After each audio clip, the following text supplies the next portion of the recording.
গত শতাব্দীতে অর্থাৎ বিংশ শতাব্দীর একেবারে শেষ ভাগে অনুষ্ঠিত ক্লার্কশিপের 3টে প্রশ্নপত্র আমার হাতে এসেছে এবং সেই 3টে কোয়েশ্চেন পেপারের মধ্যে পাওয়া 3টে বাংলা থেকে ইংরেজি ট্রান্সলেশন আমি এই ভিডিওতে একটু করিয়ে দেওয়ার চেষ্টা করেছি। ক্লার্কশিপ মেন সিরিজের এটা কত নম্বর ভিডিও আমি ভুলে গেছি, এই মুহূর্তে মনে নেই। যারা নিয়মিত দর্শক তারা হয়তো আইডেন্টিফাই করতে পারবে বা রিকল করতে পারবে। যাই হোক, এখানে যেটা আলোচনা করার চেষ্টা হয়েছে, সে সময় প্রায় প্রতি বছর ক্লার্কশিপ হতো। 1998, 99 এবং 2000 এই 3 বছরের ক্লার্কশিপ মেন্সের প্রশ্নপত্র সেগুলো এখানে আলোচনা করা হয়েছে, মানে শুধু বাংলা থেকে ইংরেজি ট্রান্সলেশনের পোর্শনটা। এই অংশটায় কিভাবে সেন্টেন্সগুলোকে ভেঙে ভেঙে, আমরা এর আগেও যখন ট্রান্সলেশনের ভিডিও আমাদের ছিল, মিসলেনিয়াসের আগে যখন ট্রান্সলেশনের দুটো ভিডিও দেওয়া হয়েছিল, সেখানে আমরা আলোচনা করেছিলাম যে ট্রান্সলেশন কীভাবে করবো, ট্রান্সলেশনের অ ক খ বা একদম বেসিক আইডিয়াটা সেখানে দেওয়া হয়েছিল। এবং এখানে আমরা ক্লার্কশিপ পরীক্ষায় আসা প্রিভিয়াস ইয়ার্স নিয়ে আমি একটা সিরিজ করব। সেই সিরিজের বলতে পারো এটা একদম প্রথম ধাপ। এখানে আমরা ওই 3 বছরের ক্লার্কশিপে আসা 3টে প্রশ্ন, সেগুলোকে আমরা সেই ট্রান্সলেশনগুলোকে আমরা সলভ করার চেষ্টা করেছি। পরীক্ষা হলে আমাদের অ্যাপ্রোচ কী হবে সেই বিষয়টাকে মাথায় রেখে ভেঙে ভেঙে জটিল শব্দের ব্যবহার যেখানে আছে সেই শব্দগুলোর ক্ষেত্রে আমরা কীভাবে ট্যাকেল করবো সেগুলোকে, কোনো কঠিন এক্সপ্রেশন, কোনো কঠিন শব্দ যেগুলোর মানে জানি না সেগুলোকে কীভাবে ট্যাকেল করবো, এই বিষয়গুলোকে আমরা একটু দেখানোর চেষ্টা করেছি। এবং এই 3টে প্যাসেজ যেটা নিয়ে এখানে আমরা আলোচনা করেছি, যেটাকে আমরা সলভ করেছি, আপাতভাবে খুব সোজা মনে হলেও ততটাও সোজা নয়। এবং যে কারণে এক্সপ্লেন করা বা কোথাও বাজে বকা ইত্যাদির মাধ্যমে ভিডিওটা বেশ লম্বা হয়েছে। যাদের ধৈর্য আছে সম্পূর্ণটা দেখার, দেখতে পারো। এবং যদি এখান থেকে কিছু ভ্যালু অ্যাডিশন হয় তাহলে আমি খুব খুশি হব। এবং এই রকমের ভিডিও যদি তোমাদের কাজে লাগে তাহলে ভবিষ্যতে অন্যান্য টপিক নিয়েও, প্রিভিয়াস ইয়ার্স হোক বা কোনো প্রশ্নপত্র হোক, অন্য কোনো প্রশ্ন আমার সাজানো বা প্রিভিয়াস ইয়ার্স বা পিকিদের সরকার ইত্যাদি নিয়ে বেশ কিছু ভিডিও ইত্যাদি আনার পরিকল্পনা রয়েছে। যদি সময় সুযোগ পাই তাহলে সেগুলো আনার চেষ্টা করব। তবে এখানে একটা কথা বলে রাখি, এটা কিন্তু একেবারেই যারা ভীষণভাবে এই বিষয়গুলো সম্বন্ধে তাদের তাদের বোধবুদ্ধি বেশ ওজনদার, তাদের বোধবুদ্ধি বেশ বেশ ওজন আছে এবং তারা বেশ জটিল শব্দ, কঠিন শব্দ ব্যবহার করে, কঠিন এক্সপ্রেশন ব্যবহার করে, ইডিয়াম ফ্রেজ চারদিকে ছড়িয়ে ছিটিয়ে যারা লেখে, তাদের সমকক্ষ কিন্তু আমার এই লেখা একেবারেই নয়। আমি এত ভালো লিখতেও পারি না এবং তাকে সেভাবে আমি এক্সপ্লেনও করতে পারি না। একেবারে যতটা সম্ভব সাধারণের ভাষায়, একজন সাধারণ পরীক্ষার্থী যাতে কমফোর্টেবল ফিল করে সেরকম ভাষায়, সেরকম শব্দে, সেরকম কথায় যতটা সম্ভব এটা লেখার এবং বোঝানোর চেষ্টা করা হয়েছে। সুতরাং এখানে শব্দের কচকচানি বা ভাষার অপরিমেয় জটিলতা সেগুলো খোঁজার চেষ্টা করলে নিরাশ হতে হবে। একেবারেই সাধারণভাবে সহজ পরীক্ষার্থীর ভাষায় সবার বোঝার মতো করে চেষ্টা করা হয়েছে এটাকে বোঝানোর। এবং ওই যারা উচ্চ মেধার এই ভিডিও তাদের জন্য নয়। দেখতে থাকো। একদম প্রথমে যে বিষয়টা বলার সেটা হচ্ছে আমরা ফরম্যাটটা মোটামুটি সবাই পরিচিত ফরম্যাটের সঙ্গে বা স্ট্রাকচারের সাথে, সেটা হচ্ছে ইংরেজির ক্ষেত্রে SVOA, অর্থাৎ সাবজেক্ট, ভার্ব, অবজেক্ট এবং অ্যাডভার্ব। একটা অ্যাডিশনাল অ্যাডভার্ব আমাদের থাকে, সেই অ্যাডভার্বের প্লেসমেন্ট যদিও বিভিন্ন রকমের হতে পারে। কখনো সেটা সাবজেক্টের আগে বসতে পারে, কখনো শেষে বসতে পারে, কখনো ভার্বের সাথে বসতে পারে। বিভিন্ন জায়গায় বিভিন্ন রকম হতে পারে। মূলত আমরা শেষেই অ্যাডভার্বটাকে ওই অ্যাডিশনাল হিসাবে ইউজ করি। এই SVOA ফরম্যাটে আমরা করি এবং আমাদের এই চ্যানেলেই বেশ কিছুদিন আগে, কয়েক মাস আগে, সম্ভবত মিসলেনিয়াস পরীক্ষার আগে আগে ট্রান্সলেশন সংক্রান্ত দুটো ভিডিও সেখানে দেওয়া ছিল। একটা ছিল সম্ভবত ট্রান্সলেশনের অ ক খ, মানে ট্রান্সলেশন বিষয়ে কিছু প্রিলিমিনারি আইডিয়া এবং কিছু ইনিশিয়াল ডিসকাশন সেখানে করা ছিল। এবং তারপরে ট্রান্সলেশনের ফ্লেক্সিবিলিটি, মানে বাংলায় যে ফ্লেক্সিবিলিটি এবং ইংরেজিতে যে কন্টিনিউটি, সম্ভবত সেটা নিয়ে আলোচনা করেছিলাম আমার যতদূর মনে পড়ছে।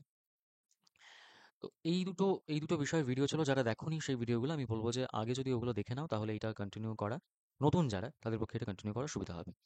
বাট এবার এমনিও দেখতে পারো, কোনো অসুবিধা নেই। এই SVOA ফরম্যাটের ভিত্তিতেই আমরা এখানে ট্রান্সলেশনগুলো করব। এই হচ্ছে মূল কথা। হুম আমরা কি কি করি ট্রান্সলেশন করার সময় একটু সংক্ষেপে আলোচনা করি। 1 নম্বর হচ্ছে প্রথমে আইডেন্টিফাই করার চেষ্টা করি যে সেটা ফিকশন, নাকি কোনো রিপোর্ট রাইটিং, নাকি অন্য কোনো ফর্ম অফ নন ফিকশন, অন্য কোনো ফর্ম অফ নন ফিকশন। এইটাকে প্রথমে আমরা আইডেন্টিফাই করার চেষ্টা করি এবং তারপরে আমরা দেখি হচ্ছে যে এখানে টেন্সের ব্যবহার কীরকম আছে। টেন্সের ব্যবহার কীরকম আছে দেখে আমরা টেন্সটাকে নির্ণয় করার চেষ্টা করি যে কোন টেন্সে, ইংরেজিতে যেহেতু আমাদের কন্টিনিউটি অফ টেন্স থাকে। কন্টিনিউটি অফ টেন্স মানে কি? মানে যা দিয়ে শুরু করছি আমি মোটামুটি, যদি খুব এদিক ওদিক না হয় বা যদি ইনভার্টেড কমা না থাকে, মানে ডিরেক্ট স্পিচ যদি না থাকে, তাহলে আমরা মোটামুটি সেই টেন্সে কন্টিনিউ করি। বাংলার ক্ষেত্রে যে ফ্লেক্সিবিলিটি থাকে, আমরা ইংরেজির ক্ষেত্রে একটু রিজিড হই এবং কন্টিনিউটি বজায় রাখি। সেই ফ্লেক্সিবিলিটির দিকে আমরা খুব একটা তাকাই না ইংরেজির দিকে, মানে ইংরেজি তো ট্রান্সলেট করার সময়, B2B করার সময়। তো এই দুটো জিনিসকে মূলত আমাদের খেয়াল রাখতে হবে। কারণ মানে ফিকশন রিপোর্ট নাকি নন ফিকশন সেগুলো কেন দেখতে হবে? মূলত নন ফিকশন হলে সেখানে খুব একটা ইনভার্টেড কমা এটসেট্রা থাকে না। সুতরাং ওই ব্যাপারটা চুকে গেল। রিপোর্ট রাইটিং এর ক্ষেত্রেও খুব একটা থাকে না। এবং সবথেকে বড় ব্যাপার যেটা হলো ফিকশনের ক্ষেত্রে মূলত যেহেতু কোনো ইনসিডেন্টকে ন্যারেট করা হয়, সুতরাং এই ফিকশনের সঙ্গে ফিকশন নাকি নন ফিকশন তার সঙ্গে টেন্সের বিষয়টা ভীষণভাবে জড়িত। যদি ফিকশন হয় তাহলে মূলত সেটা আ তার সঙ্গে পাস্ট টেন্স যায়। তার কারণ পুরো ঘটনাটা পাস্টে ঘটেছে। সেই কারণে পাস্ট টেন্স তার সাথে যায়। যদি নন ফিকশন বা রিপোর্ট এটসেট্রা হয় সেখানে মূলত প্রেজেন্ট টেন্সের ব্যবহার বা প্রেজেন্ট পারফেক্ট টেন্স ইত্যাদির ব্যবহার বেশি পরিমাণে থাকে। যদি আগে ঘটে যাওয়া কোনো রিপোর্টের কথা বলা থাকে তাহলে আমরা পাস্ট টেন্স ব্যবহার করি। যদি রিসেন্টলি ঘটা সেক্ষেত্রে কোনো প্রেজেন্ট পারফেক্ট, নন ফিকশন হলে সিম্পল প্রেজেন্ট, প্রেজেন্ট পারফেক্ট এই সমস্ত বিভিন্ন রকম টেন্সের সমাহার সেখানে দেখা যায়। কিন্তু ফিকশন হলে মূলত জেনারেলি আমরা পাস্ট টেন্সের ব্যবহারই বা পাস্ট টেন্সের কন্টিনিউয়েশন প্রথম থেকে শেষ পর্যন্ত মোটামুটি আমরা দেখতে পাই শুধুমাত্র ইনভার্টেড কমার অংশগুলো বাদ দিয়ে। আজকে আমরা যেটা করছি যে ১৯৯৮ থেকে ২০০০ তোমরা জানো এই ৩ টে বছরের যে ক্লার্কশিপ ভাবতেও অবাক লাগে। পরপর ৩ বছর ক্লার্কশিপ। যাই হোক। তো এই ৩ বছরের মানে ভাবতে অবাক লাগে মানে এখন ভাবতে অবাক লাগে। এই পরপর ৩ বছরের ক্লার্কশিপের ৩ টে প্রশ্ন ট্রান্সলেশন, বিটুয়ে ট্রান্সলেশন সেটা নিয়ে আমাদের আজকের আলোচনা। সবসময় ট্রান্সলেশনের জন্য যে প্যাসেজ পাচ্ছ সেটা পেয়ে তোমার প্রথম কাজ হচ্ছে একটা ফার্স্ট রিডিং দিয়ে নেওয়া। একেবারে শুরুতেই আমি লাইন ধরে ধরে ট্রান্সলেশন করতে শুরু করে দিলাম। এই জিনিস একেবারেই কাম্য নয়। কি আছে? একটা চারমিনার ধরিয়ে পরপর দুটো ধোঁয়ার রিং ছেড়ে ফেলুদা বলল, জিওমেট্রির বই বলে আলাদা কিছু নেই। যে কোনো বইই জিওমেট্রির বই হতে পারে, কারণ সমস্ত জীবনটাই জিওমেট্রি। লক্ষ্য করলে নিশ্চয়ই ধোঁয়ার রিংটা যখন আমার মুখ থেকে বেরোলো তখন ওটা ছিল পারফেক্ট সার্কেল। এই সার্কেল জিনিসটা কিভাবে ছড়িয়ে আছে বিশ্ব ব্রহ্মাণ্ডে সেটা একবার ভেবে দেখ। এখন এই যে আমরা এটা পড়লাম প্রথমে আমাদের আইডেন্টিফাই কি করতে হয় যে এটা ধরনটা কি। আমরা ধরনটা মোটামুটি বুঝতে পারছি যে এটা হচ্ছে একটা ফিকশন। ফেলুদার গল্প থেকে নেওয়া হচ্ছে, সত্যজিৎ রায়ের আহ, ফেলুদার গল্প থেকে নেওয়া হচ্ছে এবং এটা ফিকশন। এবং ফিকশন মানেই সেখানে টেন্স আইডেন্টিফিকেশনে আমাদের একটা মানে বিষয়টা সহজ হয়ে যায় এই কারণে যে ফিকশন মানেই পুরোনো জিনিস ন্যারেট করা হয়, তাই সেটা আমাদের মূলত পাস্ট টেন্সে হয়। মূলত পাস্ট টেন্স হয় এবং আমাদের দু একটা লাইন একটু পড়ে দেখে নিতে হবে যে ৪ মিনার ধরিয়ে পরপর দুটো ধোঁয়ার রিং ছেড়ে ফেলুদা বলা হয়ে গেছে অলরেডি। ইনভার্টেড কমার আচ্ছা বাদবাকিটা পুরোটাই ইনভার্টেড কমা। সুতরাং এখানে আর কন্টিনিউটির তো কোনো ব্যাপার নেই। কারণ ইনভার্টেড কমার মধ্যে যা থাকবে সেটার ক্ষেত্রে ওই ইনভার্টেড কমার ভিতরে বলা কথাগুলো যেহেতু রিয়েল টাইম কনভারসেশন, তো এই রিয়েল টাইম কনভারসেশন যে টেন্সে আছে আমাকে সেই টেন্সই করতে হবে। সেটার ক্ষেত্রে কন্টিনিউটি অফ টেন্স আলাদা করে কিছু থাকে না। তাহলে এই বাইরের অংশটুকু যেটুকু থাকছে, একটা ৪ মিনার ধরিয়ে পরপর দুটো ধোঁয়ার রিং ছেড়ে ফেলুদা বলল, এই অংশটুকুর ক্ষেত্রে আমরা পাস্ট টেন্স করছি এবং বাদবাকিটা সবটাই ইনভার্টেড কমার ভিতরে। সুতরাং আচ্ছা এটা হচ্ছে 1998 এর প্রশ্ন। বাদবাকি যে সবটা রয়েছে সবটাই ইনভার্টেড কমার মধ্যে রয়েছে। সুতরাং সেখানে আমাদের যেহেতু ওটা রিয়েল টাইম কনভারসেশন তাই আমাদের যে টেন্সে যেটা রয়েছে সেই টেন্সেই সেটাকে করতে হবে। আমরা এবার একটু সলভ করার চেষ্টা করি। সবসময় আমাদের কি করতে হবে? যত বড় বাক্য হোক, যত জটিল বাক্য হোক, যাই হোক না কেন, প্রথমে আমাদের আইডেন্টিফাই করতে হবে সেই বাক্য মানে সেই বাক্যে কাজটা করছে কে? সে হলো সাবজেক্ট। কাজটা কি? কাজটা হচ্ছে ভার্ব। এবং এই ভার্বকে কি বা কাকে দিয়ে প্রশ্ন করলে আমরা পাবো হচ্ছে অবজেক্ট। হয়ে গেল। অ্যাডভার্ব কিভাবে আমরা পাই? আগে আমরা যেটার কথা বলছিলাম যে ট্রান্সলেশন হওয়া কথা যে ভিডিওটা ছিল সেখানে আলোচনা হয়েছিল যে অ্যাডভার্ব কিভাবে আমরা পাই। অ্যাডভার্ব আমরা এই ভার্বকে কিছু জিনিস দিয়ে প্রশ্ন করলে পাই। ভার্বকে হতে পারে, অ্যাডজেক্টিভকে হতে পারে বা অন্য কোনো অ্যাডভার্বকে হতে পারে। অত ডিটেলে আমরা এখানে যাচ্ছি না। কি দিয়ে প্রশ্ন করলে পাই? ওয়েন দিয়ে প্রশ্ন করতে পারি। When, where, why, how. মূলত এই জিনিসগুলো এর বাইরেও থাকে আরো how much, how often etcetera. তো মূলত এই ওয়েন, ওয়্যার, ওয়াই, হাউ, কখন, কোথায়, কেন, কিভাবে, মূলত এই ৪ টে জিনিস দিয়ে প্রশ্ন করলে আমরা অ্যাডভার্ব পেয়ে থাকি। ঠিক আছে? এবার আমরা চলে আসি অংশ। আর অবজেক্ট কি বললাম? অবজেক্ট হচ্ছে এটাও দুটো WH ওয়ার্ড দিয়ে কোয়েশ্চেন করতে হয়। হোয়াট আর হুম, কি এবং কাকে। এই দুটো জিনিস দিয়ে যদি আমরা প্রশ্ন করি তাহলে আমরা পাই হচ্ছে অবজেক্ট। আর অ্যাডভার্ব পাই হচ্ছে when, where, why, how। এই ৪ টে জিনিস দিয়ে প্রশ্ন করলে। চলে আসি এটায়। প্রথম অংশটা যেটা আম দেখো এখানে গোটাটা না অ্যাকচুয়ালি একটাই বাক্য। মানে এই একটা ৪ মিনার ধরিয়ে পরপর দুটো ধোঁয়ার রিং ছেড়ে ফেলুদা বলল, একটাই বাক্য এবং তার মধ্যে উইদিন ইনভার্টেড কমা ঢুকে যাচ্ছে বাদবাকি যে পুরো অংশটা সেটা। এবার এই যে একটা ৪ মিনার ধরিয়ে পরপর দুটো ধোঁয়ার রিং ছেড়ে ফেলুদা বলল, দেখো এখানে কাজের বিষয়টা ভালো করে লক্ষ্য করবে। সবসময় আমাদের ফোকাস রাখতে হবে অ্যাকশনে। ৪ মিনার ধরানো একটা কাজ, পরপর দুটো ধোঁয়ার রিং ছেড়ে, এই ছাড়াটা একটা কাজ, ধোঁয়ার রিং ছাড়া। ফেলুদা বলল, এই বলাটা একটা কাজ। একটা সেন্টেন্সের মধ্যে আমার ৩ টে কাজ আসছে। ঠিক আছে? এবার এই ৩ টে কাজকে আমরা কিভাবে অ্যাড্রেস করতে পারি? আমরা কমা দিয়ে করতে পারি। মানে আমরা নন ফাইনাইট ভার্ব ইউজ করে, মানে জেরান্ড ব্যবহার করে, লাইটিং আর চারমিনার। আচ্ছা, চারমিনার মানে কি? চারমিনার মানে হচ্ছে সিগারেট। এবার তুমি এখানে চারমিনার কথাটাকে সরাসরি ব্যবহার করতে পারো। কিন্তু চারমিনার যে সিগারেট, সেটা যদি আইডেন্টিফাই করে দেওয়া যায় যে চারমিনার সিগারেট, সেটা আরো ভালো। বা তুমি শুধু চারমিনারও করতে পারো, তুমি শুধু সিগারেটও করতে পারো। হ্যাঁ? আমরা আগেও আলোচনা করেছি যে আক্ষরিক অনুবাদের দিকে আমরা খুব একটা ফোকাস করব না। যাতে মানে আমি যে ভাষা ট্রান্সলেট করছি সেটাই আমি যেভাবে ভালোভাবে বোঝাতে পারবো, আমি সেভাবে এটাকে ট্রান্সলেট করার চেষ্টা করব। ঠিক আছে? তাহলে আমরা এখানে ১ম এ যেটা করব, যে ৩ টে কাজ রয়েছে। ৩ টে কাজ মানে ৩ টের জন্য নিশ্চয়ই সাবজেক্ট রয়েছে। যেকোনো কাজ থাকা মানে তার জন্য সাবজেক্ট থাকা। এই যে ধরানো, এই ধরানোর সাবজেক্ট কে? ফেলুদা। চারমিনার ধরিয়েছে কে? ফেলুদা। ধোঁয়ার রিং ধোঁয়ার রিং ছাড়ার কাজটা কে করেছে? ফেলুদা করেছে। বলল, বলার কাজটা কে করেছে? ফেলুদা করেছে। তাহলে একটা সেন্টেন্সে ৩ টে কাজ, এবং ৩ টে কাজই একই ব্যক্তি করেছে। সুতরাং এখানে আমাদের যেহেতু সাবজেক্ট একই, সুতরাং সমস্যা খুব একটা হওয়ার জায়গা নেই। তাহলে আমরা এখানে কি করতে পারি? যদি আমরা আম এটাকে ভাঙি, মানে সেন্টেন্সটাকে যদি ভেঙে দিই, আ আমরা জানি যে আমাদের সেই লিবার্টি আছে, যে আমাদের প্রয়োজন মতো আমরা একটা সেন্টেন্সকে ভেঙে দুটো করতে পারি, দুটো সেন্টেন্সকে জুড়ে একটা করতে পারি। কোনো দুটো সেন্টেন্স আমার মনে হচ্ছে যে আমি বাংলা থেকে ইংরেজি করার সময় বা ইংরেজি থেকে বাংলা করার সময় সেন্টেন্স দুটো আমি আগে পরে যদি করে দিই, আমি আরো সঠিকভাবে এর মানেগুলো প্রকাশ করতে পারবো। তুমি সেটাও করতে পারো, কোনো অসুবিধা নেই। তোমার যদি মনে হয় তুমি দুটো সেন্টেন্সকে ভেঙে ৩ টে করবে, বা ৩ টে সেন্টেন্সকে জুড়ে দুটো করবে, তাতে করে তোমার সুবিধা হবে ট্রান্সলেশন করার জন্য, তুমি সেটাও করতে পারো, তাতেও কোনো অসুবিধা নেই, তোমার সেই লিবার্টি আছে। সুতরাং এগুলোকে মাথায় রেখে আমরা করার চেষ্টা করব। আমরা এত বড় যেহেতু বাক্য বাংলায়, আমরা একটু এটাকে ভেঙে ফেলার চেষ্টা করি। এই চারমিনার ধরানো এবং ধোঁয়ার রিং ছাড়া, এটাকে আমরা একটু একটা বাক্যে আনার চেষ্টা করি। সবার ১ম এ আমরা খুঁজি সাবজেক্ট কে আছে। এই সেন্টেন্সের সাবজেক্ট কে? সাবজেক্ট হচ্ছে, আমরা ১ম এই সাবজেক্ট খুঁজে নিয়েছি, ৩ টে কাজেরই সাবজেক্ট ফেলুদা। সুতরাং আমি ১ম এই লিখলাম সাবজেক্ট কে? ফেলুদা। তার দুটো কাজ। ১ম কাজ কি করেছে? চারমিনার ধরিয়েছে। তাহলে চারমিনার ধরানো, কোনো জিনিসে আগুন জ্বালানো, সেটার ক্ষেত্রে আমরা লিট ব্যবহার করতে পারি, মানে লাইটের পাস্ট টেন্স লিট। কি জ্বালালো? চারমিনার। চারমিনারটা যেহেতু একটা প্রপার নাউন, সুতরাং আম আচ্ছা, হাতের লেখার জন্য তো আগেই ক্ষমা চেয়ে নিয়েছি, আরেকবার চেয়ে নিচ্ছি, হ্যাঁ? একটু বুঝে টুঝে নিও। ফেলুদা লিটটা চারমিনার। জ্বালালো। ফেলুদা হচ্ছে সাবজেক্ট, লিট হচ্ছে ভার্ব। কি জ্বালালো? চারমিনার জ্বালালো বা চারমিনার ধরালো। অবজেক্ট। কি দিয়ে প্রশ্ন করলে, ভার্বকে কি দিয়ে প্রশ্ন করে আমরা পেলাম হচ্ছে অবজেক্ট। ওকে? তুমি এখানে একটা সিগারেট জুড়ে দিতে পারো চাইলে। একটা সিগারেট চাইলে জুড়ে দিতে পারো এখানে শব্দটা, না দিলেও কোনো অসুবিধা নেই। চারমিনার জ্বালিয়ে কি করলো? অ্যান্ড আমরা এখানে এখানে ধরিয়ে ছিল, মানে জেরান্ড। আমরা জানি যে ধরিয়ে, করে, পৌঁছে, দিয়ে এরকম যখন থাকে সেখানে আমরা জেরান্ড ব্যবহার করি। যে আমরা এটা এটা এরকমও করতে পারতাম, লাইটিং আ চারমিনার। হুম? মানে জেরান্ড দিয়ে, জেরান্ড মানে verb plus I N G without helping verb. আমরা সেভাবে করতে পারতাম, লাইটিং আ চারমিনার। আমরা ধরো এখানে কম্পাউন্ড সেন্টেন্স করলাম, ফেলুদা লিটা চারমিনার, চারমিনার সিগারেট অ্যান্ড, এবং তিনি কি করলেন? পরপর দুটো ধোঁয়ার রিং ছাড়লেন। তাহলে সাবজেক্ট আমার এখানে হয়ে গেছে, ভার্ব হয়ে গেছে, অবজেক্ট হয়ে গেছে। মাঝখানে আমি একটা অ্যান্ড দিয়েছি। তাহলে আমার আবার কি লাগবে? আবার সাবজেক্ট লাগবে। এই তো, এখানে অ্যান্ড দিয়ে তো আমি দুটোকে সেপারেট করে দিচ্ছি, তো আবার সাবজেক্ট লাগবে। এবার দেখো সাবজেক্ট আমার এখানে কমন নেওয়া আছে, তাহলে আমি আবার সাবজেক্ট কেন লিখবো? আমার ভার্বটা লিখলেই কাজ চলে যাবে।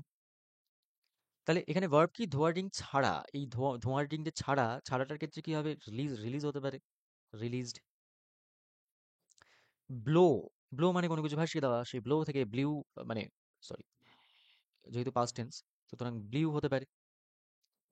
এবার একটা জিনিস বলি, পরীক্ষার সময় না অনেককে দেখি এই সমস্তগুলো করে আসে, যে পরীক্ষককে অপশন দিয়ে চলে আসে।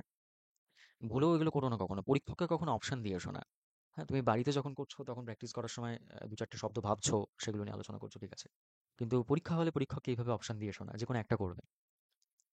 যে তাকে আমি দুটো দিয়ে দিলাম, তার যেটা পছন্দ সেটা নিয়ে নেবে, একদম না। রিলিজড বা ব্লিউ, এটা হচ্ছে আমার ভার্ব। কি ছাড়লো? ধোঁয়ার রিং। কটা? দুটো। তাহলে to smoke Rings. Smoke Rings.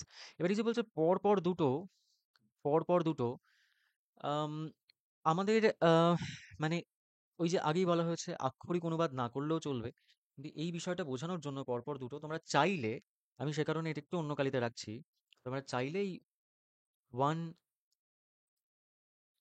After the আদার জুড়ে দিতে পারো এখানে একটা। ঠিক আছে? Full stop. এবার ফেলুদা বলল, এই অংশটাকে এবার রাখি পরের সেন্টেন্সে। আমরা করতে পারি যে, যেহেতু ফেলুদা অলরেডি বলা হয়ে গেছে, পরের সেন্টেন্সের সাবজেক্ট হি এবং ভার্ব হচ্ছে সেইড। সুতরাং হি সেইড। এবার কমা ইনভার্টেড কমায় ঢুকে পড়ো। খেয়াল রাখবে, বাংলায় যখন আমরা ইনভার্টেড কমা দিই, কেউ যখন কোনো কথা বলছে, সেখানে আমরা ডাবল ইনভার্টেড কমা দিই, এবং ইংরেজিতে সাধারণত সিঙ্গেল ইনভার্টেড কমা দিই। ডাবল ইনভার্টেড কমা কি হয় না? নিশ্চিতভাবে হয়, কিন্তু আমরা সাধারণত এই মেথডটা অলিখিতভাবে ফলো করি। আমরা করি না, মানে ফলো করা হয়। হি সেইড, তিনি বললেন। তিনি কি বললেন? ফেলুদা কি বলল? ফেলুদা বলল যে, দেখো, জিওমেট্রির বই বলে আলাদা কিছু নেই। এবার দেখো, একটা জিনিস আগেই বলেছি যে আমরা সবসময় একটু সেন্সটাকে ক্যাচ করার চেষ্টা করবো, যে কি সেন্সে বলা হচ্ছে। একটা খুব ক্যাজুয়াল কনভারসেশন এখানে করা হচ্ছে। সে তোপসেকে বলছে যে, আম, যে মানে দেখ বাবা, জিওমেট্রির বই বলে কিন্তু আলাদা কিছু নেই। যে কোনো বই জিওমেট্রির বই হতে পারে, কারণ সমস্ত জীবনটাই জিওমেট্রি। লক্ষ্য করলে নিশ্চয়ই ধোঁয়ার রিংটা যখন একটা একটা একটা ক্যাজুয়াল কনভারসেশন হচ্ছে, লক্ষ্য করলেই নিশ্চয়ই কাউকে যখন তুই তোকারি করা হচ্ছে। সুতরাং এখানে যদি আমরা একটা একটা একটা সি ঢুকিয়ে দিই কানেক্ট করার জন্য, একটা কনভারসেশনকে কানেক্ট করার জন্য, দেখ, জিওমেট্রি বই বলে কিছু হয় না, এটাকে আমরা করতে পারি সি। আমরা এক্সট্রা জুড়লাম, এটাকে না জুড়লেও কোনো অসুবিধা নেই, আমরা এক্সট্রা জুড়লাম সি কমা, জিওমেট্রির বই বলে আলাদা কিছু নেই। দেখো, এখানে এখানে সাবজেক্ট কি হতে পারে? জিওমেট্রির বই এটা সাবজেক্ট হতে পারে, অথবা যেখানে ডেফিনিট সাবজেক্ট সেভাবে কিছু থাকে না, সেখানে আমরা একটা ইন্ট্রোডাক্টরি ইট বা একটা ইন্ট্রোডাক্টরি দেয়ার দিয়ে কাজ চালাই। তাহলে আমরা এটাকে এভাবেও বলতে পারি, there is no single geometry book. এটার মানে কি? জিওমেট্রির বই বলে আলাদা কিছু নেই মানে কি? মানে জিওমেট্রির বই, একটা পার্টিকুলার জিওমেট্রির বই বলে এভাবে কিছু হয় না, পুরো জীবনটাই জিওমেট্রি, তাই তো বলছে এখানে। সুতরাং আমরা কি বলতে পারি? ইন্ট্রোডাক্টরি দেয়ার এখানে যুক্ত করতে পারি, যে দেয়ার ইজ নো সিঙ্গেল। ওই যে বললাম, কিছু ডেফিনিট সাবজেক্ট না থাকলে আমরা সবসময় একটা দেয়ার ইন্ট্রোডাক্টরি ইট এই সমস্ত দিয়ে কাজ চালাই। There is no single geometry book. আচ্ছা, জিওমেট্রি যেহেতু সাবজেক্ট, সুতরাং এটাকে আমরা আহ, তোমার ক্যাপিটাল লেটার মানে আপার কেসেও লিখতে পারি, অথবা তুমি চাইলে এটাকে লোয়ার কেসেও লিখতে পারো। There is no single geometry book, full stop. হয়ে গেল এটা। পরের অংশটা কি বলে? যে কোনো বই জিওমেট্রির বই হতে পারে, কারণ সমস্ত জীবনটাই জিওমেট্রি। যে কোনো বই জিওমেট্রির বই হতে পারে, সাবজেক্ট কি? যে কোনো বই। ওকে। ভার্ব কি? হতে পারে। কি হতে পারে? কি দিয়ে প্রশ্ন করো কিভাবে? জিওমেট্রি বই। তাহলে যে কোনো বই সাবজেক্ট, হতে পারে ভার্ব, জিওমেট্রির বই অবজেক্ট। তুমি সেভাবে এটাকে সাজাও। তারপর তুমি কারণ আছে, কারণের জায়গায় বিকজ দাও। কারণ সমস্ত জীবনটাই জিওমেট্রি। সাবজেক্ট কি? সমস্ত জীবন। ভার্ব কি? ভার্ব দেখো এখানে নেই কোথাও, সমস্ত জীবনটাই হলো, হলোটা হচ্ছে ভার্ব। তারপর জিওমেট্রি অবজেক্ট, সমস্ত জীবনটাই হলো। অ্যাকচুয়ালি এটাকে অবজেক্ট হিসেবে ইউজ করা হবে না, মানে এটাকে আমরা সাবজেক্টিভ কমপ্লিমেন্ট বলি। সেই সব কনসেপ্ট নিয়ে আমি এখানে আলোচনা করছি না। মানে সাবজেক্ট এবং অবজেক্ট যখন সেম, অবজেক্ট মানে যাকে অবজেক্ট বলে মনে হচ্ছে, তারা দুজন যখন সেম জিনিসকে বা সেম ব্যক্তিকে রেফার করে, তখন আমরা সেটাকে সাবজেক্টিভ কমপ্লিমেন্ট বলি, সেটাকে অবজেক্ট বলি না। যাই হোক, সেগুলো নিয়ে আমরা এখানে আলোচনা করছি না, আমাদের মানে আলোচ্য বিষয় সেটা নয় এখানে। তো আমরা এটা কিভাবে লিখতে পারি? অথবা মানে বিকজ দিয়ে ভাবে লিখতে পারি, অথবা ইংরেজিতে লেখার সময় আমরা যে স্টেটমেন্টটা দেওয়া হচ্ছে সেই স্টেটমেন্টটাকে আগে দিতে পারি। সমস্ত জীবনটাই জিওমেট্রি, এটা তো একটা স্টেটমেন্ট। সুতরাং স্টেটমেন্টটাকে আমরা আগে দিতে পারি। তারপর আমরা একটা সুতরাং দিয়ে, মানে সো দিয়ে এই অংশটাকে দিতে পারি, যে সুতরাং যে কোনো বই জিওমেট্রির বই হতে পারে। স্টেটমেন্ট আগে দিলে কি হয়? যে কোনো জিনিস আরো ভালোভাবে সেটাকে প্রকাশ করা যায়। তো আমরা আম, এটাকে বলতে পারি যে সমস্ত জীবনটাই জিওমেট্রি বলছে। একটা জিনিস লক্ষ্য করবে, আমরা পার্টিকেলের দিকে একটু নজর রাখার চেষ্টা করি, আমাদের আগের ট্রান্সলেশনের ভিডিওগুলোতে আলোচনা হয়েছিল। যদি বলতো সমস্ত জীবন হলো জিওমেট্রি, তাহলে আমরা বলতাম যে life is geometry. The whole life কেউ কেউ করবে, প্রয়োজন নেই। সমস্ত জীবন বলেছে মানে আমাকে আক্ষরিক অনুবাদ করতে হবে তার মানে নেই। কি বলছে? যে মানে জীবনটাই হচ্ছে জিওমেট্রি। হ্যাঁ, সুতরাং লাইফ বললে এখানে কাজ চলে যাবে। কিন্তু এই জীবনের সঙ্গে একটা জিনিস যুক্ত করো, যে সেটা হচ্ছে টাই। তার মানে কি? ওটার উপরে এমফাসাইজ করা হচ্ছে। হুম, একটা এমফ্যাটিক সেন্স ওখানে আসবে, এমফাসাইজ করা জীবনটাই। জীবন, সমস্ত জীবন হলো জিওমেট্রি না, সমস্ত জীবনটাই হলো জিওমেট্রি। তো এই যখন আসছে বা টাই যখন আসছে, এই পার্টিকেলটা যখন এখানে আসে, আর্টিকেল নয় কিন্তু পার্টিকেল মানে কণা যেটাকে আমরা বলি। তো এই টাই যেখানে আসছে তার মানে হচ্ছে যে ওটাকে আরো ডেফিনিটলি রেফার করা হচ্ছে। সুতরাং যেহেতু এমফাসাইজ করা হচ্ছে, এমফ্যাটিক প্রোনাউন বলে আমরা একটা জিনিস পাই। Himself, herself, myself, ourselves, themselves, itself, এই সমস্তগুলো পাই। তাহলে আমরা এখানে জুড়ে দিতে পারি যে লাইফ, আম আ বা লাইফের বদলে আমরা এটাও করতে পারি দ্য হোল অফ লাইফ। ওই যে সমস্ত জীবন, তুমি যদি আক্ষরিক অনুবাদ করো তাহলে দ্য হোল অফ লাইফ। আর কি বললাম? টাই এর জন্য ইটসেলফ। যেহেতু এমফাসাইজ করা হচ্ছে আমরা একটা এমফ্যাটিক প্রোনাউন যুক্ত করলাম। এবং এখানে আচ্ছা, আমরা টেন্স কি দিচ্ছি দেখো, সবকটা প্রেজেন্ট টেন্সে দিচ্ছি। কেন? কারণ এগুলো সব ইউনিভার্সাল জিনিস বলা হচ্ছে। জিওমেট্রি বই বলে আলাদা কিছু নেই তার মানে কি? আগেও ছিল না, এখনো নেই, পরেও থাকবে না। ইউনিভার্সাল জিনিস বলা হচ্ছে। সুতরাং সবসময় সিম্পল প্রেজেন্ট টেন্স। এখানেও তাই। তাহলে লাইফ ইটসেলফ বা the whole of life itself is geometry. ঠিক আছে? এখানে সাবজেক্টের কথা, এই জিওমেট্রি সাবজেক্টের কথা বলছে না, এটা সমস্ত শেপের কথা বলছে। সুতরাং এখানে আমরা এটাকে স্মল লেটারে করছি। দ্য হোল অফ লাইফ বা লাইফ ইটসেলফ ইজ জিওমেট্রি। ওর সঙ্গে আমরা জুড়ছি, ওখানে বিকজ না জুড়ে আমরা কি জুড়ছি? সুতরাং যে কোনো বই জিওমেট্রি বই হতে পারে।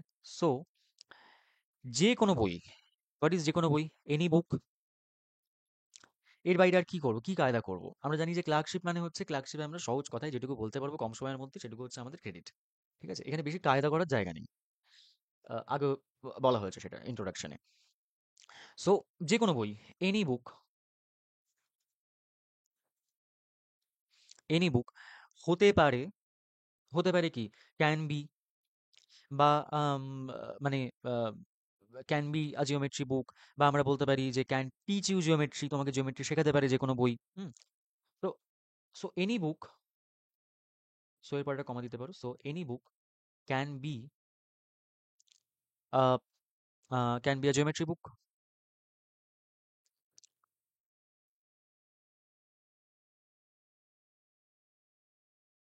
অথবা এটাকে আমরা বলতে পারি যে ক্যান টিচ ইউ জিওমেট্রি।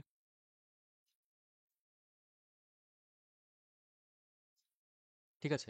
দেখো, ক্যান বি হচ্ছে আমার ভার্ব, আর জিওমেট্রি বুক হচ্ছে অবজেক্ট। আর এনি বুক এটা তো সাবজেক্ট, সাবজেক্ট ভার্ব অবজেক্ট, সেই ফরম্যাটে আমরা এটাকে জাস্ট রাখছি। কেমন? হয়ে গেল এই অংশটা। তারপর কি বলছে? লক্ষ্য করলে নিশ্চয়ই, লক্ষ্য করলি নিশ্চয়ই, মানে বা এখানে সাবজেক্ট কে? সাবজেক্ট হচ্ছে তুই, যেটা উহ্য আছে। তুই লক্ষ্য করলি নিশ্চয়ই, তুই হচ্ছে সাবজেক্ট। লক্ষ্য করাটা এটা হচ্ছে ভার্ব।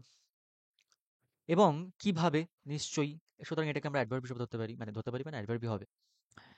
নিশ্চয়ই এর ক্ষেত্রে সার্টেনলি হতে পারে, শিওরলি হতে পারে, মাস্ট হ্যাভ দিয়ে আমরা করতে পারি। হ্যাঁ, নিশ্চয়ই এর ক্ষেত্রে নিশ্চিতভাবে কিছু বলার ক্ষেত্রে আমরা মাস্ট দিয়ে করি। সুতরাং আম মানে আ ওই সার্টেনলি, শিওরলি, মাস্ট, হ্যাঁ? এরকম কিছু একটা দিয়ে আমরা এখানে করতে পারি। তো ধরো আমরা করলাম যে um you surely noticed, you surely noticed, বা ইউ মাস্ট হ্যাভ নোটিসড।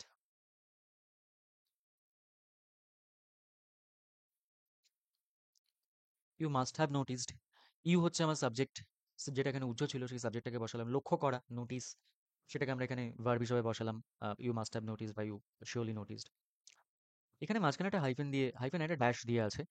তো বা আমরা করতে পারি সেভাবে, অথবা আমরা একটা দ্যাট মাঝখানে জুড়ে দিতে পারি। একটা দ্যাটও জুড়ে দিতে পারি, অথবা ওই ড্যাশটা আমরা এখানে দিতে পারি। দ্যাট। তারপর কি বলছে? ধোঁয়ার রিংটা যখন আমার মুখ থেকে বেরোলো। সাবজেক্ট কে? ধোঁয়ার রিংটা। ভার্ব কি? বেরোলো। কখন? না যখন, সুতরাং এটা অ্যাডভার্ব হিসেবে আসবে। তো অ্যাডভার্ব মানে এটা অ্যাকচুয়ালি ওই মানে অ্যাকচুয়ালি ওই কন্ডিশনাল সেন্টেন্সের মতো এটাকে তৈরি করবে। যখন তখন এরকম ভাবে তৈরি করবে। আর কোথা থেকে বেরোলো? আমার মুখ থেকে বেরোলো, তো এটাকে পরে রাখবো আমরা। আমরা প্রথমে কি রাখবো? প্রথমে সাবজেক্টকে রাখি, তারপর ভার্বকে রাখি, তারপর বাদবাকি অংশটাকে রাখি। হ্যাঁ? এবং দেখো এখানে এই যখন তখন দিয়ে সেন্টেন্সটা তৈরি হচ্ছে। যখন তখন। ইংরেজিতে, বাংলায় আমরা যখনের সঙ্গে তখন ব্যবহার করি, কিন্তু ইংরেজিতে আমরা এই যখনের জন্য when এবং তখনের জন্য then একসাথে ব্যবহার করি না। আমরা যেকোনো একটা ব্যবহার, যেকোনো একটা মানে প্রথমটা ব্যবহার করি, শুধু whenটা ব্যবহার করি। ঠিক আছে? আ বা এখানে যখন তখন বলছে মানে আমাকে when দিয়েই করতে হবে এমন কোনো মানে নেই। আমি এভাবেও করতে পারি যে that the smoke ring, ওই gerund দিয়ে leaving my mouth was a perfect circle, বলছে ওটা ছিল perfect circle, was a perfect circle, leaving my mouth দিয়ে করতে পারি। বা আমরা when দিয়ে করতে পারি যে that uh, when when the smoke ring, কি বেরিয়েছিল? ধোঁয়ার রিং। সুতরাং ধোঁয়ার রিং হচ্ছে, এটাকে আমরা স্মোক রিং বলবো। ওয়েন দ্য স্মোক রিং, এটা হচ্ছে আমার সাবজেক্ট। কেমন? ভার্ব কি? বেরোলো। বেরোলোর জন্য আমরা প্রথমেই সেই ব্যবহার করেছিলাম রিলিজড, হ্যাঁ, বা এই ধরনের শব্দ ব্যবহার করেছিলাম। আম, আমরা এখানে রিলিজডও করতে পারি, বা আগে যেহেতু দেখো পরীক্ষা হলে এখানে আমরা অনেক কিছু আলোচনা করে টোরে সব করতে পারি, পরীক্ষা হলে সব মাথায় থাকে না। হ্যাঁ, আমরা এখানে রিলিজ করতে পারি, বা যেহেতু শব্দটা আগে ব্যবহার করেছি আমরা এখানে লেফট করতে পারি, পাস্ট টেন্স। Left verb. কোথা থেকে বেরোলো? Left my mouth. Left my mouth, comma. তাহলে you surely notice, বা you must have noticed that when the uh, smoke ring left my mouth, um, it, ওটা ছিল পারফেক্ট সাইকেল। ওটা মানে ইট করতে পারি, ছিল ওয়াজ, একটা পারফেক্ট সার্কেল, আ পারফেক্ট সার্কেল, আ পারফেক্ট সার্কেল। ঠিক আছে, এবার একটা জিনিস এখানে বলি, আম, এটা জাস্ট মডিফাই করার জন্য। এই যে it was a perfect circle এবং when the smoke ring left my mouth, এই দুটো জিনিসকে যদি আমরা একটু অদল বদল করে দিতে পারি, যদি একটু আগে পরে করে দিতে পারি, বেটার হবে। কেন? এখানে দ্যাটের সঙ্গে একটা ওয়েন আসছে, তাই আমরা যদি it was a perfect circle when the smoke ring left my mouth, just এটাকে একটু আগে পরে করে দেওয়া, এটা যেভাবে আমরা করলাম তার থেকে খানিকটা বেটার হবে। ঠিক আছে, হলো এটা। এই সার্কেল জিনিসটা কিভাবে ছড়িয়ে আছে বিশ্ব ব্রহ্মাণ্ডে সেটা একবার ভেবে দেখ। এখানে আমরা কি এইভাবেই করবো যে এই সার্কেল জিনিসটা কিভাবে ছড়িয়ে আছে বিশ্ব ব্রহ্মাণ্ডে সেটা একবার ভেবে দেখ, বরং আমরা যদি এটা আগে করি যে একবার ভেবে দেখ, মানে ওই একবার ভেবে দেখ মানে কি করা হচ্ছে, ওটা ইম্পারেটিভ সেন্সে বলা হচ্ছে, অনুজ্ঞাসূচক বাক্য। কাউকে কিছু করতে বলা হচ্ছে, অনুরোধ করা হচ্ছে, বা আদেশ করা হচ্ছে, বা উপদেশ দেওয়া হচ্ছে, সেগুলোকে আমরা অনুজ্ঞাসূচক বাক্য বলি, বা ইম্পারেটিভ সেন্টেন্স বলি। তো ইম্পারেটিভ সেন্টেন্সের সেন্সে যদি এটাকে আমরা করি যে ট্রাই টু ইম্যাজিন, একবার ভেবে দেখ, try to imagine, try to think, এসব ভাবে করতে পারি। কনসিডার করতে পারি, মানে জাস্ট কনসিডার, একবার ভেবে দেখ, জাস্ট কনসিডার, এভাবে করতে পারি। ট্রাই টু গ্রাস্প, এটা এটার আইডিয়াটা যেটা, সেভাবে করতে পারি। হ্যাঁ, তো বিভিন্ন রকম ভাবে আমরা এটাকে করতে পারি। তবে আমরা একদম সহজভাবে জিনিসটাকে করার চেষ্টা করব যে এখানে যদি আমরা একটা নাও জুড়ে দিই, যে এখন একবার ভেবে দেখ, যদি এই নাওটা কোথাও নেই কিন্তু আমরা কেন জুড়লাম, এই নাওটা এখানে কেন আনলাম?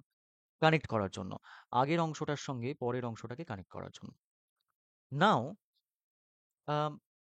একটা কমা দিলাম, যে একবার ভেবে দেখ, জাস্ট ইমাজিন, বা জাস্ট কি বলা যেতে পারে, মানে ভাবার চেষ্টা করা, হ্যাঁ, ট্রাই টু ইমাজিন হতে পারে। ঠিক আছে, তাহলে নাও জাস্ট, জাস্টটা জুড়তেও পারি, না জুড়লেও হবে, জাস্টটাকে ধরো বাতিয়ে দিই। নাও ট্রাই টু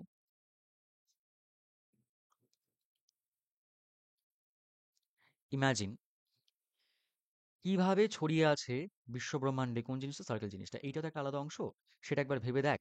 এটা সাবজেক্ট, এটা সাবজেক্ট তুই, কিন্তু বাংলাতেও এটা উজ্জ্ব আছে, ইংরেজিতেও উজ্জ্ব থাকবে। একবার ভেবে দেখ, ভেবে দেখাটা কাজ, সেটাকে আমরা অলরেডি দিয়ে দিয়েছি, নাও ট্রাই টু ইমাজিন। কেমন? এটা অলরেডি দিয়ে দিয়েছি। এবার হচ্ছে এই অংশটা, এই সার্কেল জিনিসটা কিভাবে ছড়িয়ে আছে বিশ্বব্রহ্মাণ্ডে। সাবজেক্টকে, এই সার্কেল জিনিসটা, ভার্ব কি, ছড়িয়ে আছে কোথায়? বিশ্বব্রহ্মাণ্ডে। সুতরাং এটা হচ্ছে অ্যাডভার্ব। কিভাবে? হাউ। এবার আমরা এই অংশটাকে করি, যে নাও ট্রাই টু ইমাজিন কিভাবে ছড়িয়ে আছে। হাউ, কোন জিনিসটা ছড়িয়ে আছে? এই সার্কেল জিনিসটা। সার্কেল জিনিসটা মানে কি? সার্কেলের কনসেপ্টটা। জিনিস মানে এখানে কি বলা হচ্ছে? এই যে সার্কেলের বিষয়টা, এই যে ফেলুদা শেখাচ্ছে যে দেখ, আমি যে ধোঁয়া ছাড়লাম সেখান থেকে যে রিংটা বেরোলো, সেই রিংটা হচ্ছে একটা সার্কেল। এবার তুই এর সঙ্গে বাকিগুলোকে কম্পেয়ার করার চেষ্টা কর, বা এর সঙ্গে বাকিগুলোকে কানেক্ট করার চেষ্টা কর। ঠিক আছে, তাহলে এই যে সার্কেলের কনসেপ্টটা, ওকে বলছে যে এই সার্কেলের কনসেপ্ট এবার বাদ বাকি জিনিসগুলোর সঙ্গে কানেক্ট করে তুই বোঝার চেষ্টা কর, এটাই বলছে। তাহলে এই সার্কেল জিনিসটা যেটা, সেই জিনিসটাকে আমরা কনসেপ্ট বলতে পারি। তাহলে now try to imagine how the concept, বা how this concept of circle, how this concept of circle, এটা হলো আমার সাবজেক্ট, ছড়িয়ে আছে। ছড়িয়ে আছে কি হবে? স্প্রেড। হ্যাঁ, ইজ স্প্রেড। কেমন? আচ্ছা, ছড়িয়ে আছের ক্ষেত্রে তো শুধু স্প্রেড হতে পারত। তাহলে আমরা ইজ স্প্রেড কেন করলাম? এর সঙ্গে একটা বি ভার্ব কেন বসালাম? তার কারণ এটা প্যাসিভ ফর্ম। সার্কেলের যে কনসেপ্ট সে তো নিজে কোথাও ছড়িয়ে নেই। সাবজেক্টের জায়গায় যে বসে আছে সে নিজে যদি কাজ করে তাহলে আমরা অ্যাক্টিভ ভয়েসে করি। এ নিজে ছড়িয়ে নেই। মানুষজন একে ছড়িয়ে দিয়েছে, বা এই কনসেপ্টটাকে লোকে ছড়িয়ে রেখেছে, লোকমুখে প্রচারিত হয়েছে, বা বিভিন্ন ফর্মের মধ্যে এর অস্তিত্ব রয়েছে। সুতরাং এ নিজে কোনো কাজ করছে না। যখন সাবজেক্টের জায়গায় যে বসে আছে সে নিজে যদি কোনো কাজ না করে, তাহলে আমরা সেখানে প্যাসিভ ভয়েস করি। সে প্যাসিভ ভয়েসের ফর্মেশন হচ্ছে be verb plus V three. যে কোনো ফর্মেটে বি ভার্ব বিভিন্ন রকম হতে পারে। অ্যাম, ইজ, আর প্রেজেন্ট টেন্সে, পাস্ট টেন্সে ওয়াজ ওয়্যার, ফিউচারে শ্যাল বি উইল বি হতে পারে। বি নিজে একটা বি ভার্ব, কন্টিনিউয়াস টেন্সে বিইং হতে পারে একটা বি ভার্ব, পারফেক্ট টেন্সে বিন হতে পারে একটা বি ভার্ব। এই সমস্তগুলো বি ভার্ব হিসেবে ইউজ করা হয়। তাহলে is spread, the concept of circle is spread, ছড়িয়ে রয়েছে। কোথায় ছড়িয়ে রয়েছে? বিশ্ব ব্রহ্মাণ্ডে।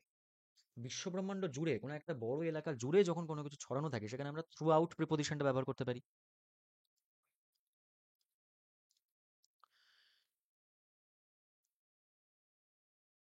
Through out, through out the universe, through out the universe. ঠিক আছে? সঙ্গে একটা জিনিস চাইলে জুড়ে দিতে পারি, তবে এটা একটু কায়দা করাই হবে, যে এটার মানেটা অ্যাকচুয়ালি কি বোঝাতে চাইছে। সার্কেল জিনিসটা বিশ্বব্রহ্মাণ্ডে ছড়িয়ে আছে মানে কি? বিভিন্নভাবে বিভিন্ন ফর্মে ছড়িয়ে আছে। তো আমরা এখানে করতে পারি in in different forms,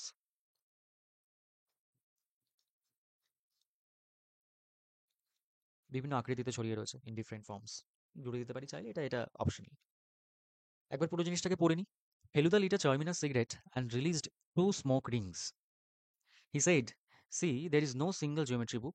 Life itself is geometry. So any book can be a geometry book. Uh, you surely noticed, but you must have noticed that when the বা এটাকে আমরা ঘুরিয়ে বলছিলাম, you must have noticed it was a perfect circle. You must have noticed that it was a perfect circle when the smoke ring left my mouth. Now try to imagine how this concept of circle is spread throughout the universe. কেমন? বেশ বড়, বড় কিছু বাক্য রয়েছে, কিন্তু আমরা চেষ্টা করলাম সেটাকে একটু ভেঙে ছোট, ছোট বাক্যের সাহায্যে ব্যাপারটাকে আ করার এখানে। হুম? আশা করি খুব একটা সমস্যা জনক পরিস্থিতি থেকেও পড়োনি। পরেরটায় আসি, যেটা ১৯৯৯। ফটাফট পড়ে নিই একবার। আবার সেই ২ দল, অস্ট্রেলিয়া ও পাকিস্তান। এই ২ দেশই মুখোমুখি ত্রিদেশীয় সিরিজের ফাইনালে। ৩ ম্যাচের ফাইনালের প্রথমটি হবে আগামীকাল। ইংল্যান্ডে গত বিশ্বকাপের ফাইনালে স্টিভ ও আকরামের দলের মধ্যেই প্রতিদ্বন্দ্বিতা হয়, এবং আকরমদের হেলায় হারিয়ে একটা বাংলা শব্দ যার ইংরেজি খুঁজতে গিয়ে হয়তো মাথা খারাপ হওয়ার জোগাড় হবে পরীক্ষা হলে। হেলায়ের বাংলা কি? যাই হোক, হেলায় হারিয়ে কাপ জেতেন স্টিভরা। এই ত্রিদেশীয় সিরিজেও বিশ্ব চ্যাম্পিয়নের মতো খেলছে অস্ট্রেলিয়া। এবার এখানে আমরা বুঝতে পারছি যে এটা কোনো ফিকশন নয়। এটা টোনটা দেখে আমরা বুঝতে পারছি যে এটা ফিকশন নয়। এখানে একটা রিপোর্টিং করা হচ্ছে, এবং স্পোর্টস রিপোর্টিং। যে ২ দল অস্ট্রেলিয়া ফাইনাল, তারা আবার মুখোমুখি হচ্ছে ১৯৯৯ সালের ক্লার্কশিপ। বুঝতেই পারছো ১৯৯৯ সালের আ বা মানে এই পরে যে বিশ্বকাপের কথা বলা হয়েছে, সেই বিশ্বকাপের কথা ১৯৯৯ সালের বিশ্বকাপের কথা বলা হচ্ছে। স্টিভ ও আকরামের কথা যেহেতু বলা হচ্ছে ১৯৯৯ বিশ্বকাপ। যাই হোক, তো এখানের টোনটা কিরকম? টোনটা হচ্ছে নট অফ ফিকশন। সুতরাং এখানে কন্টিনিউটি অফ টেন্স এর ক্ষেত্রে পাস্ট টেন্স এর কন্টিনিউয়েশন সেটার খুব একটা প্রয়োজন থাকছে না, প্রয়োজনীয়তার জায়গা থাকছে না। যে টেন্সে আছে, যেহেতু যেহেতু একটা ধারাভাষ্য এখানে আমরা পাচ্ছি, একটা ন্যারেশন পাচ্ছি, একটা ধারাভাষ্য পাচ্ছি, সুতরাং সেটার ক্ষেত্রে যে টেন্সে আছে আমরা সেই টেন্সেই করবো। যেমন কোথাও কোথাও আ এই ২ দেশই মুখোমুখি হয়েছে। মুখোমুখি হয়েছে মানে কি? মানে তারা মুখোমুখি হচ্ছে, প্রেজেন্ট কন্টিনিউয়াস এ করতে পারি, বা মুখোমুখি হবে, ফিউচারে করতে পারি। ৩ ম্যাচের ফাইনালের ১ম টি হবে আগামীকাল। এমনিতেই ফিউচার হবে। আবার এখানে দেখো গত বিশ্বকাপের ফাইনালে স্টিভ ও আকরামের দলের মধ্যে প্রতিদ্বন্দ্বিতা হয়, এটা আবার পাস্ট টেন্সে যাচ্ছে। আকরামদের হেলায় হারিয়ে কাপ জেতেন স্টিভরা, পাস্ট টেন্সে যাচ্ছে। এই ত্রিদেশীয় সিরিজেও বিশ্ব চ্যাম্পিয়নের মতো খেলছে অস্ট্রেলিয়া। খেলছে। আমরা কন্টিনিউয়াস দিতে পারি, প্রেজেন্ট কন্টিনিউয়াস দিতে পারি। বা খেলেছে যদি এটাকে ভেবে নিই যে এতদিন পর্যন্ত খেলেছে, এতদিন খেলে এসেছে, এতদিন কিছু হয়ে এসেছে, সেখানে আমরা প্রেজেন্ট পারফেক্ট ব্যবহার করি। সুতরাং সেখানে খেলেছে মানে এখানে আমরা প্রেজেন্ট পারফেক্ট ব্যবহার করে করতে পারি। তো টেন্স এরকম মিলিয়ে মিশিয়ে আমরা এখানে পাচ্ছি, যেহেতু এটা ফিকশন নয়। ফিকশনের টেন্স আইডেন্টিফাই করা সব থেকে সোজা, কারণ সেখানে কন্টিনিউটি অফ টেন্স থাকে। কিন্তু সেখানে একটা ঝামেলার জিনিস থাকে ইনভার্টেড কমা, এখানে যেটা তার নেই। নন ফিকশনে যেটা থাকে না। আচ্ছা, তাহলে আবার সেই দুই দল অস্ট্রেলিয়া ও পাকিস্তান। আমরা সাধারণভাবে কি করব? আবার এগেইন সেই দুই দল, those two teams dash Australia ও পাকিস্তান, অস্ট্রেলিয়া অ্যান্ড পাকিস্তান, কি হবে? পুরোপুরি আক্ষরিক অনুবাদ হয়ে যাবে। একটু কনসেপ্টটাকে বোঝার চেষ্টা করো। আবার সেই দুই দল অস্ট্রেলিয়া ও পাকিস্তান, এই দুই দেশই মুখোমুখি ত্রিদেশীয় সিরিজের ফাইনালে। পুরো অংশটাকে যদি একবারে নাও, তার মানে কি বোঝাচ্ছে? যে আবার সেই দুই দল অস্ট্রেলিয়া ও পাকিস্তান একসাথে মুখোমুখি ত্রিদেশীয় সিরিজের ফাইনালে। এই অংশটাকে আমরা বাংলায়, দেখো আমরা আগেই বলেছি লিবার্টি আমাদের আছে। বাংলায় আমরা একটু ভেঙে ভেঙে ছোট ছোট বাক্যে করার চেষ্টা করি, কিন্তু ইংরেজিতে আমাদের সেই ছোট ছোট বাক্য ইত্যাদির প্রয়োজন খুব একটা হয় না। ইংরেজিতে আমরা একসঙ্গে অনেক বড় বড় কমপ্লেক্স সেন্টেন্সের মাধ্যমে এগুলোকে করতে পারি। তাহলে আবার সেই দুই দল অস্ট্রেলিয়া ও পাকিস্তান, এই দুই দেশই ত্রিদেশীয় সিরিজের মুখোমুখি ত্রিদেশীয় সিরিজের ফাইনালে। সাবজেক্ট আমার কে? সাবজেক্ট হচ্ছে এই দুটো দেশ, অস্ট্রেলিয়া অ্যান্ড পাকিস্তান। এইটা হচ্ছে আমার সাবজেক্ট। ঠিক আছে? ভার্ব কি? তারা মুখোমুখি হচ্ছে। মুখোমুখি হওয়া দেখবে আমরা অনেক সময় বিভিন্ন জায়গায় শুনে থাকি ফেস অফ। হ্যাঁ, দেখবে অনেক অনেক অনেক খেলায় হয় ফেস অফ রাউন্ড। মানে মুখোমুখি হচ্ছে, মুখোমুখি প্রতিদ্বন্দ্বিতায় নামছে, ফেস অফ। বা ফেস অফ মাথায় এলো না, কি করবে? কম্পিট করছে, প্রতিদ্বন্দ্বিতা করছে, কম্পিট করছে তারা। করতে পারো। পরীক্ষা হলে যা মাথায় আসবে আমাকে সেভাবে করতে হবে। প্রতিযোগিতা হচ্ছে, মুখোমুখি হচ্ছে মানে কি? প্রতিযোগিতা হচ্ছে, কম্পিট করছে, বাস। মুখোমুখি হচ্ছে। মুখোমুখি হচ্ছে কি? কোনো উত্তর নেই। আচ্ছা, আবার যেহেতু বলেছে ওয়ান্স এগেইন, আমরা একটা জুড়ে দিতে পারি ওয়ান্স এগেইন। আর আহ, কোথায় হচ্ছে না? ত্রিদেশীয় সিরিজের ফাইনাল। ত্রিদেশীয় মানে কি? তিনটে দেশের সিরিজ। ঠিক আছে? ট্রাই সিরিজ বলতে পারি, ত্রিদেশীয় তিন দেশের সিরিজ ট্রাই সিরিজ, এবং সেটার ফাইনালে। ওকে, চলো আমরা তাহলে ট্রাই করি। সাবজেক্ট ভার্ব অবজেক্ট একদম যেভাবে হয় সেইভাবে আমরা দিয়ে এটাকে চেষ্টা করি। আমার সাবজেক্ট হচ্ছে এখানে Australia and Pakistan. Australia and Pakistan, এটা হলো আমার সাবজেক্ট। মুখোমুখি হচ্ছে। মুখোমুখি হওয়া কি বললাম? ফেস অফ করা। আমরা প্রেজেন্ট কন্টিনিউয়াস দিয়ে করতে পারি, যেহেতু মুখোমুখি হচ্ছে বোঝাচ্ছে, সুতরাং are are facing off, R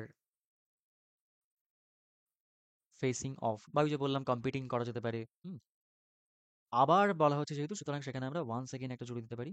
are facing of wands again কোথায় মুখোমুখি হচ্ছে? ত্রিদেশীয় সিরিজের ফাইনালে, সুতরাং একটা ইন দিয়ে আমরা জুড়ে দিচ্ছি। যে ইন দ্য ট্রাই সিরিজের ফাইনাল, যখন র বা এর থাকে বাংলায়, তখন সেখানে আমরা একটা অফ জুড়ে দিই। পরের অংশটাকে আগে এনে এবং আগের অংশটাকে পরে এনে মাঝখানে একটা অফ জুড়ে দিই। তাহলে ইন দ্য ফাইনাল বা ইন দ্য ফাইনাল ম্যাচ করতে পারো। ইন দ্য ফাইনাল বা in the final match of the ত্রিদেশীয় সিরিজ, মানে ট্রাই সিরিজ। ত্রি, ট্রাই, দি, ডাই। ওকে, ট্রাই সিরিজ, ফুল স্টপ। হলো প্রথম অংশটা। ৩ ম্যাচের ফাইনালের প্রথমটি হবে আগামীকাল। সাবজেক্ট কে?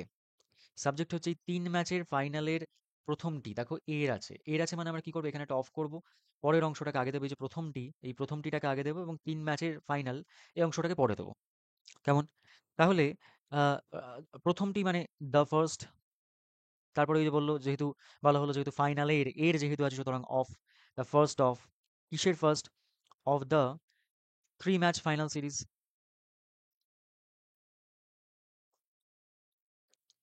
3 ম্যাচের মাঝে একটা হাইফেন দিয়ে দিতে পারি। 3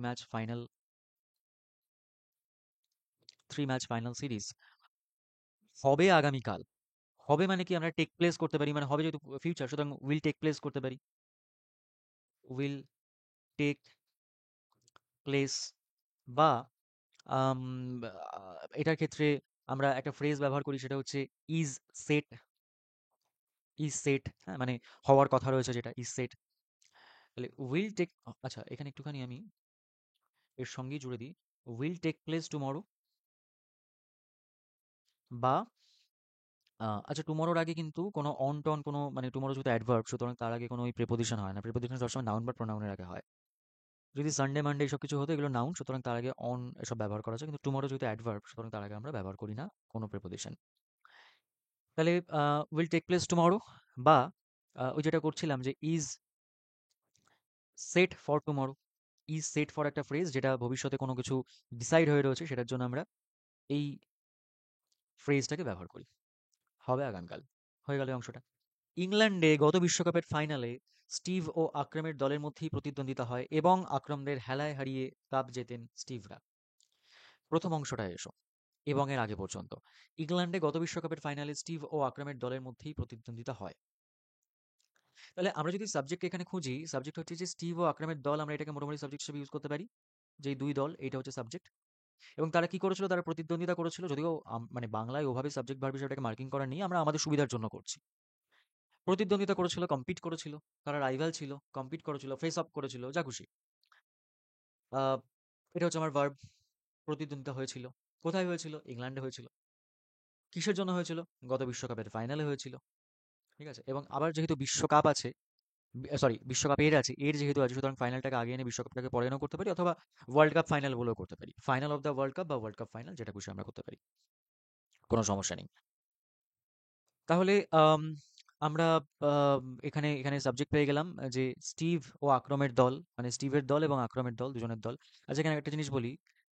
তুমি স্টিভ ওয়া এখানে বুঝতে পারছো, আকরাম মানে ওয়াসিম আকরাম বুঝতে পারছো, কিন্তু যতই বুঝতে পারো, কোথাও ভুল করেও পরীক্ষায় লিখে দিয়ে চলে আসবে না স্টিভ ওয়াজ টিম, ওয়াসিম আকরামস টিম, এসব করবে না। যেটুকু আছে তোমার কাছে সেটুকু করবে, তার বেশি একদমই যাবে না।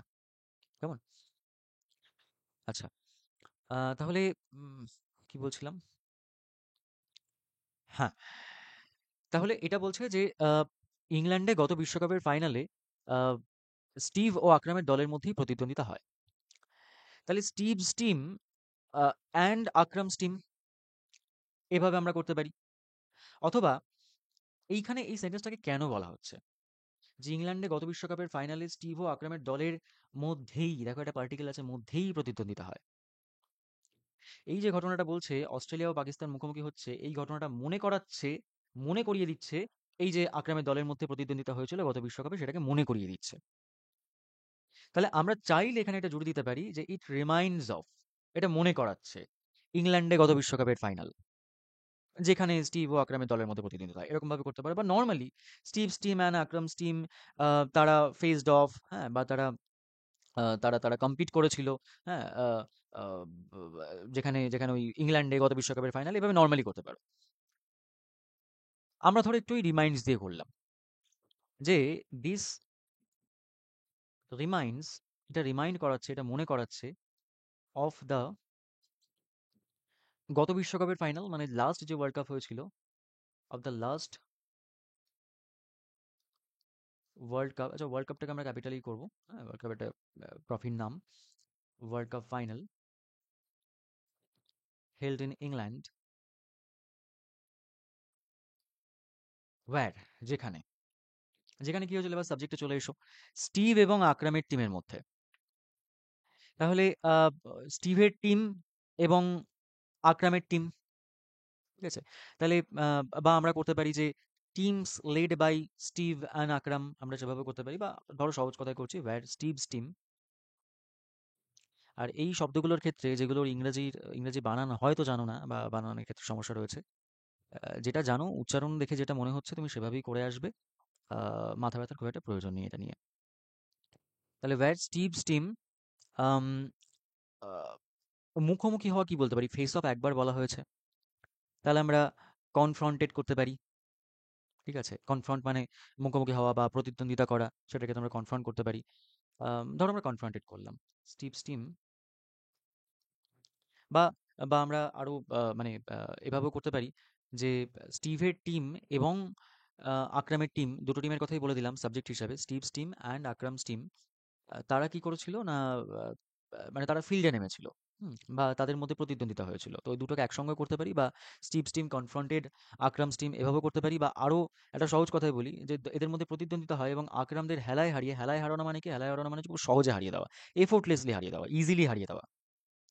একসঙ্গে এটাও জোর দিতে পারো যে স্টিভস টিম ইজিলি ডিফিটেড, বা এফোর্টলেসলি ডিফিটেড আকরামস টিম, এভাবেও করতে পারো। সেক্ষেত্রে আরো জিনিসটা কম্প্যাক্ট হবে। যাই হোক, আমরা এটাকে রেখেই করবো, যেটা দেওয়া আছে আমরা সেটাকে রেখেই করবো। ওই পরীক্ষার সময় অত আমাদের মাথায় আসবে না। তাহলে স্টিভস team confronted,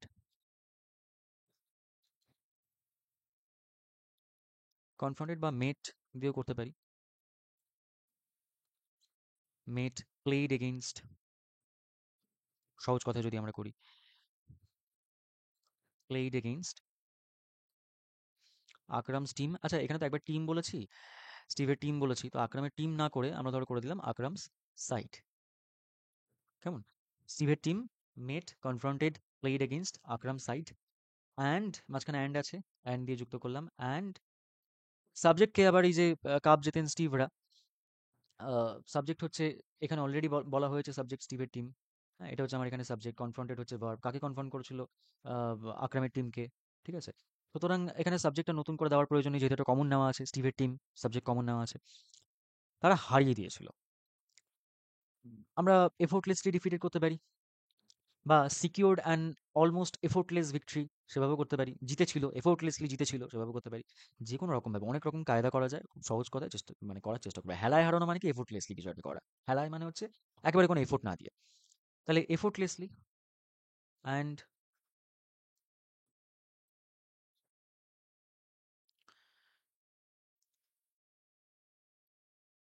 effortlessly defeated Steve's team confronted Akram side and effortlessly defeated। এখানে আকরাম সাইড যেহেতু অলরেডি বলা হয়েছে, আমরা একটা দেম জুড়ে দিতে পারি প্রোনাউন হিসাবে, যেহেতু নাউনটা অলরেডি দেওয়া হয়েছে এর আগে। একটা দেম জুড়ে দিলাম, এফোর্টলেসলি ডিফিটেড দেম, তাদেরকে হারিয়ে দিয়েছিল, এফোর্টলেসলি খুব সহজে তাদেরকে হারিয়ে দিয়েছিল। ঠিক আছে, লাস্ট সেন্টেন্স কি আছে? এই ত্রিদেশীয় সিরিজেও, আচ্ছা তার সঙ্গে না আরেকটা জিনিস এখানে বলেছে, হারিয়ে কাপ জেতেন। এই কাপ জেতে না, হারিয়ে দেওয়া মানেই তো কাপ জিতবে, তাও যেহেতু কাপ জেতার কথা বলা আছে, তো আমাদের একটু এই প্রসঙ্গটাকে তো রেখে দিতে হবে। To claim the trophy, trophy জিতেছিলেন, বা লিফটেড দ্য কাপ, কাপ জিতেছিলেন, লিফটেড দ্য কাপ, যা খুশি। টু ক্লেম দ্য ট্রফি, সহজ কথা, অ্যান্ড লিফটেড দ্য কাপ ওটাই মাথায় আসবে, কাপ তুলেছিলেন, হ্যাঁ, বা কাপ জিতেছিলেন, লিফটেড দ্য কাপ, এটা ব্যবহার করা হয় কাপ জেতার ক্ষেত্রে। এই ত্রিদেশীয় সিরিজেও বিশ্ব চ্যাম্পিয়নের মতো খেলছে অস্ট্রেলিয়া। কাজটা কে করছে? অস্ট্রেলিয়া করছে। সাবজেক্ট কি করছে? ভার্ব, খেলছে, ভার্ব। আম, কি খেলছে কোথাও বলা নেই। কোথায় খেলছে? এই ত্রিদেশীয় সিরিজে। এই ত্রিদেশীয় সিরিজেও একটা পার্টিকেল আছে ও। আর কেমন খেলছে? বিশ্ব চ্যাম্পিয়নের মতো। তাহলে আমরা ওই, যেহেতু এই ত্রিদেশীয় সিরিজে, ওটাকে প্রথমে রাখতে পারি যে in in this in this ত্রিদেশীয় সিরিজ, ট্রাই সিরিজ আমরা আগেও বলেছি, ইন দিস ট্রাই সিরিজ। আর এই ত্রিদেশীয় সিরিজেও বলেছে একটা ও আসছে, ও মানে কি? ওটাকে এম্পাসাইজ করা হচ্ছে, এম্পাসাইজ করা মানে একটা অ্যাজ ওয়েল দিতে পারি, in this tri series as well. বা এটা টু দিতে পারি, টি ডাবল টু, ও এর জন্য, মানে এটাতেও, হ্যাঁ, এটা বোঝানোর জন্য, in this tri series as well, বা in this tri series too. Australia, subject হচ্ছে আমার অস্ট্রেলিয়া, তাহলে অস্ট্রেলিয়া খেলছে, ইজ প্লেইং, ইজ প্লেইং। ত্রিদেশীয় সিরিজ তো হয়ে গেছে, কার মতো খেলছে? বিশ্ব চ্যাম্পিয়নের মতো। তাহলে মানে বিশ্ব চ্যাম্পিয়নের মতো, লাইক ট্রু চ্যাম্পিয়ন্স, বা লাইক ট্রু ওয়ার্ল্ড চ্যাম্পিয়ন্স, বা লাইক ওয়ার্ল্ড চ্যাম্পিয়ন্স বলতে পারি। লাইক মানে বিশ্ব চ্যাম্পিয়নের মতো খেলছে, ওই ওয়ার্ল্ড চ্যাম্পিয়ন করতে পারি, বা যদি ট্রু ওয়ার্ল্ড চ্যাম্পিয়ন করি, তার মানে বোঝায় কি যে একদম ওয়ার্ল্ড চ্যাম্পিয়ন সত্যি সত্যি যেভাবে খেলে সেভাবেই ওরা খেলছে, লাইক ট্রু ওয়ার্ল্ড চ্যাম্পিয়ন্স,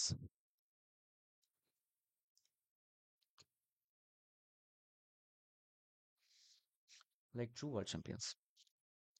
ঠিক আছে, so Australia and Pakistan are facing off once again in the final of the tri series.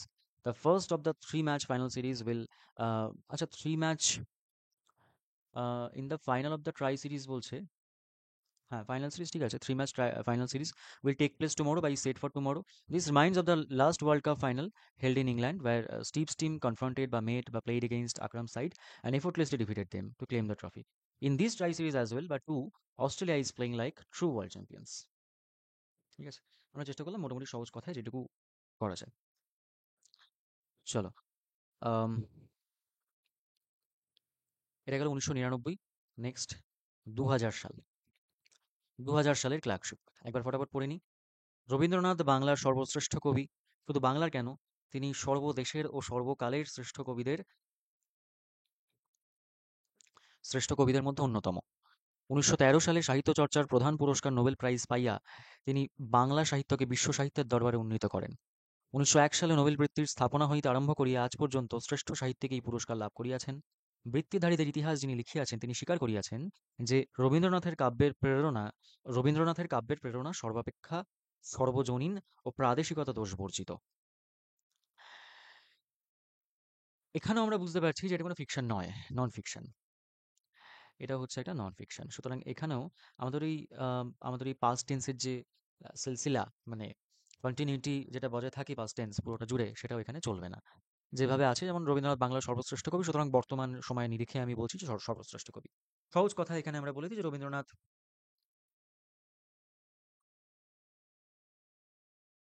Rabindranath is the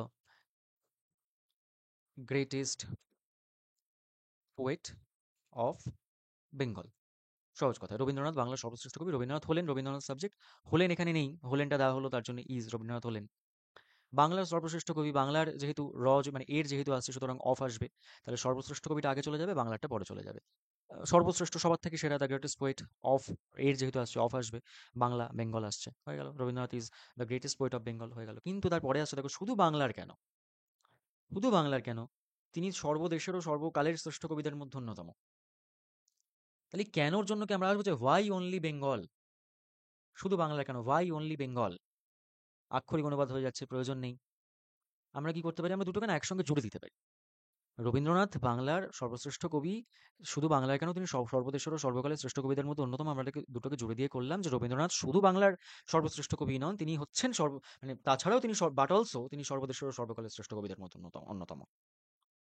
ঠিক আছে, তাহলে আমরা এখানে যদি একটা জুড়ে দিই যে Rabindranath is is not merely, মানে শুধুমাত্র, শুধুমাত্র বোঝানোর জন্য আমরা ব্যবহার করি not merely, not merely the greatest poet of Bengal, একটা সেমিকোলন দিয়ে ধরো করলাম যে হি ইজ কনসিডার্ড, তাকে মনে করা হয়,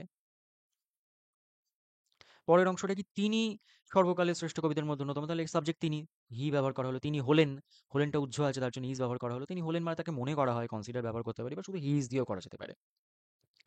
তাহলে হি ইজ কনসিডার, তাকে মনে করা হয়, কি মনে করা হয় তাকে, সর্বদেশের সর্বকালের শ্রেষ্ঠ কবিদের মধ্যে অন্যতম। সর্বশ্রেষ্ঠ মানে দ্য গ্রেটেস্ট, আর সর্বশ্রেষ্ঠদের মধ্যে অন্যতম মানে হচ্ছে ওয়ান অফ দ্য গ্রেটেস্ট। ঠিক আছে, তাহলে one of the, one of the, আগেরটা আমরা গ্রেটেস্ট লিখেছি, এখানে গ্রেটেস্টটাকে আবার ব্যবহার করতে পারি, অথবা ফোরমোস্টও ব্যবহার করতে পারি, যা খুশি। পরীক্ষা হলে এত মাথায় থাকবে না ওখানে গ্রেটেস্ট ব্যবহার করেছি, এখানে কি ব্যবহার করবো, গ্রেটেস্টের বদলে ফোরমোস্ট করবো না কি করবো, সব মাথায় থাকবে না, সুতরাং গ্রেটেস্ট দিয়ে করে আসবে। ওয়ান অফ দ্য গ্রেটেস্ট কি, কবি, কবিদের মধ্যে অন্যতম, এর মানে হচ্ছে ওই অফ আসে, ওয়ান অফ দ্য গ্রেটেস্ট, শ্রেষ্ঠ কবিদের মধ্যে অন্যতম। গ্রেটেস্ট কি, গ্রেটেস্ট গ্রেটেস্ট কবির কথা বলা হচ্ছে, আগে অলরেডি পোয়েট বলা হয়েছে, তাহলে আমরা ওই পোয়েটস ব্যবহার করতে পারি, one of the greatest poets, এবং সবসময় ওয়ান অফ দ্য যখনই হয় তখন এখানে প্লুরাল ভার্ব হয়, কেমন, one of the greatest poets বা লিটারারি ফিগার্স, একটু কায়দা করে যদি বলতে হয় তাহলে লিটারারি ফিগার্স, যেহেতু আগে অলরেডি পোয়েট বলা হয়েছে, তাই এখানে আমরা ব্যবহার করলাম Literary figures. One of the greatest বা ফরমোস্ট পোয়েটস বা লিটারারি ফিগার্স অফ, বলছি যে কোনো দেশের, সর্বদেশের মানে যে কোনো দেশের, অফ এনি কান্ট্রি,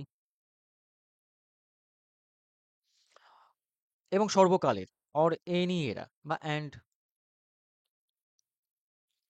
এনি এরা, বা তুমি করতে পারো অল দিয়ে যদি করো, যে of all time and all Nations, হ্যাঁ, এভাবে করতে পারো, বা মানে শুধু অল টাইমটা করলেও হবে, সর্বকালের শ্রেষ্ঠ কবি এরকম করলে হবে। যাই হোক, তো এই পুরোটাকে আমরা মোটামুটি একসঙ্গে করার চেষ্টা করলাম।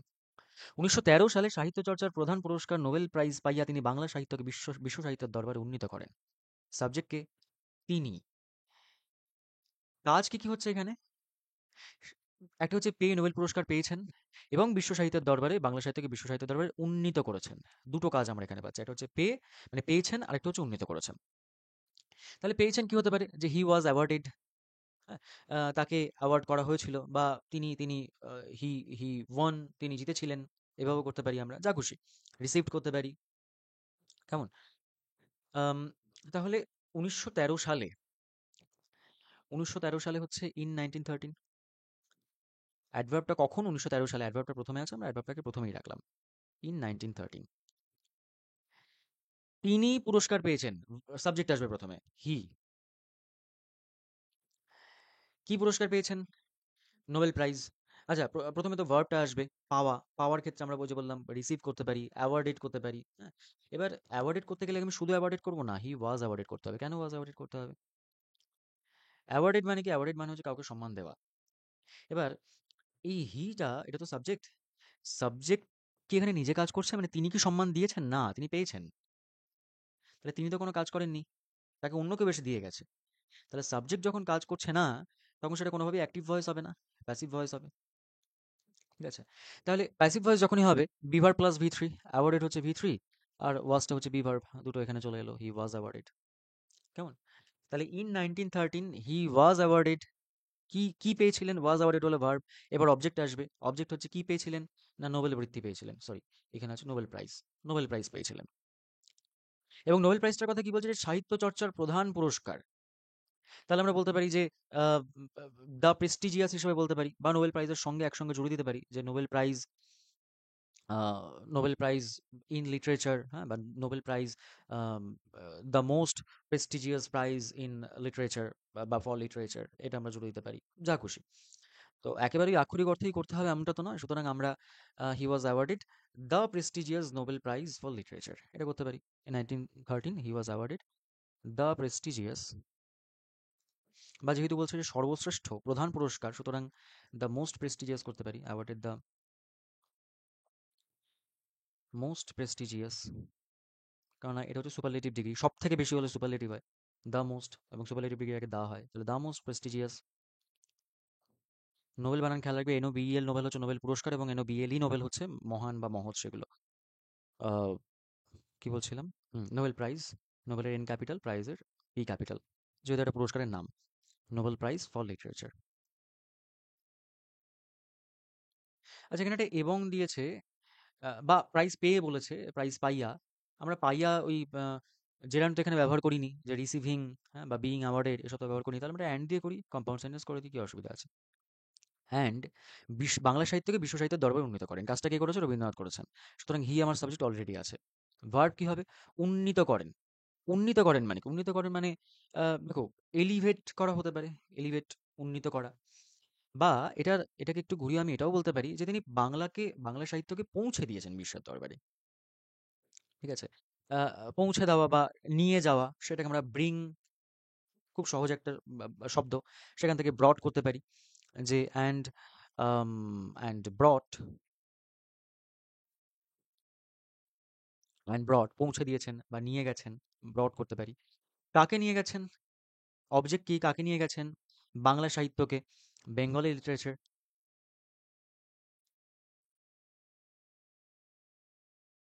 বেঙ্গলি লিটারেচার, ভার্ব বসালাম, তারপর অবভিয়াসলি অবজেক্ট আসবে। বেঙ্গলি লিটারেচার কোথায় নিয়ে গেছেন?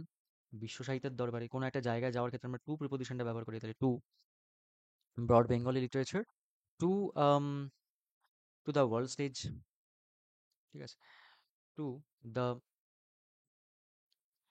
বিশ্ব সাহিত্যের দরবারে যেহেতু বলেছে, ওয়ার্ল্ড স্টেজ, বিশ্বের যে মঞ্চ, বিশ্ব মঞ্চে নিয়ে গেছেন, ওয়ার্ল্ড স্টেজ। আমরা এত আক্ষরিক অনুবাদ করবো না, মানে বিশ্ব সাহিত্যের দরবারে মানে আহ, দেখো, আহ, দরবারকে তুমি যদি এখন কোথাও সার্চ করো যে বিশ্ব সাহিত্যের দরবার মানে কি, আহ, সেই দরবারের জন্য, দরবার মানে ওই রাজ দরবার বোঝায়। হ্যাঁ, তো আহ, সেটার জন্য হয়তো তোমাকে কোর্ট হয়তো দিল, যে বিশ্ব সাহিত্যের কোর্টে নিয়ে গেছেন। ঠিক আছে? The court of world literature, এরকম হতে পারে। যদিও সেটা মানে আক্ষরিক অর্থ অনুবাদটা করা হলেও তার যে মানে একেবারেই দাঁড়াচ্ছে না, বিষয়টা সেরকম নয়, তবুও তার থেকে আমরা কি বলতে পারি? যে বিশ্ব সাহিত্যের কাছে পৌঁছে দিয়েছেন, বা বিশ্ব সাহিত্যের যে স্টেজ, যে মঞ্চ, বিশ্ব সাহিত্যের মঞ্চ, সেখানে পৌঁছে দিয়েছেন। হ্যাঁ, টু দ্য ওয়ার্ল্ড স্টেজ, এটা করলেই চলবে। 1901 সালে নোবেল বৃত্তির স্থাপনা হইতে আরম্ভ করিয়া আজ পর্যন্ত শ্রেষ্ঠ সাহিত্যিক এই পুরস্কার লাভ করিয়াছেন। তাহলে 1901 সালে নোবেল বৃত্তির স্থাপনা হইতে, মানে 1901 সালে নোবেল পুরস্কারের সূচনা হয়েছিল, তখন থেকে শুরু করে এখন পর্যন্ত আহ, শ্রেষ্ঠ সাহিত্যিক এই পুরস্কার, মানে প্রতি বছর সব থেকে শ্রেষ্ঠ যিনি সাহিত্যিক হন তিনি এই পুরস্কারটা পান। তাহলে এই যে অংশটা, 1901 সালে নোবেল বৃত্তির স্থাপনা হইতে ইত্যাদি লাভ করিয়াছেন, ভার্ব পাচ্ছে আমরা লাভ করিয়াছেন, এবং সাবজেক্ট হচ্ছে শ্রেষ্ঠ সাহিত্যিক। অর্থাৎ প্রতি বছর সে বছরের যিনি শ্রেষ্ঠ সাহিত্যিক তিনি এই পুরস্কারটা পেয়েছেন। কেমন? তাহলে আমরা এটাকে সাবজেক্ট হিসাবে ইউজ করি, শুরু করতে পারি। যদি এখানে ১৯০১ সালে নোবেল বৃত্তির স্থাপনা হইতে, সেটাকে আমরা পরে দিয়েও, মানে এটাকে সাবজেক্ট হিসাবে ইউজ করে আমরা সেন্টেন্সটাকে বানাতে পারি। তাহলে আমরা এটাকে এভাবে করতে পারি যে শ্রেষ্ঠ সাহিত্যিক মানে the best of the scholars, বা স্কলার্স নয়, বেস্ট অফ দ্য অথার্স।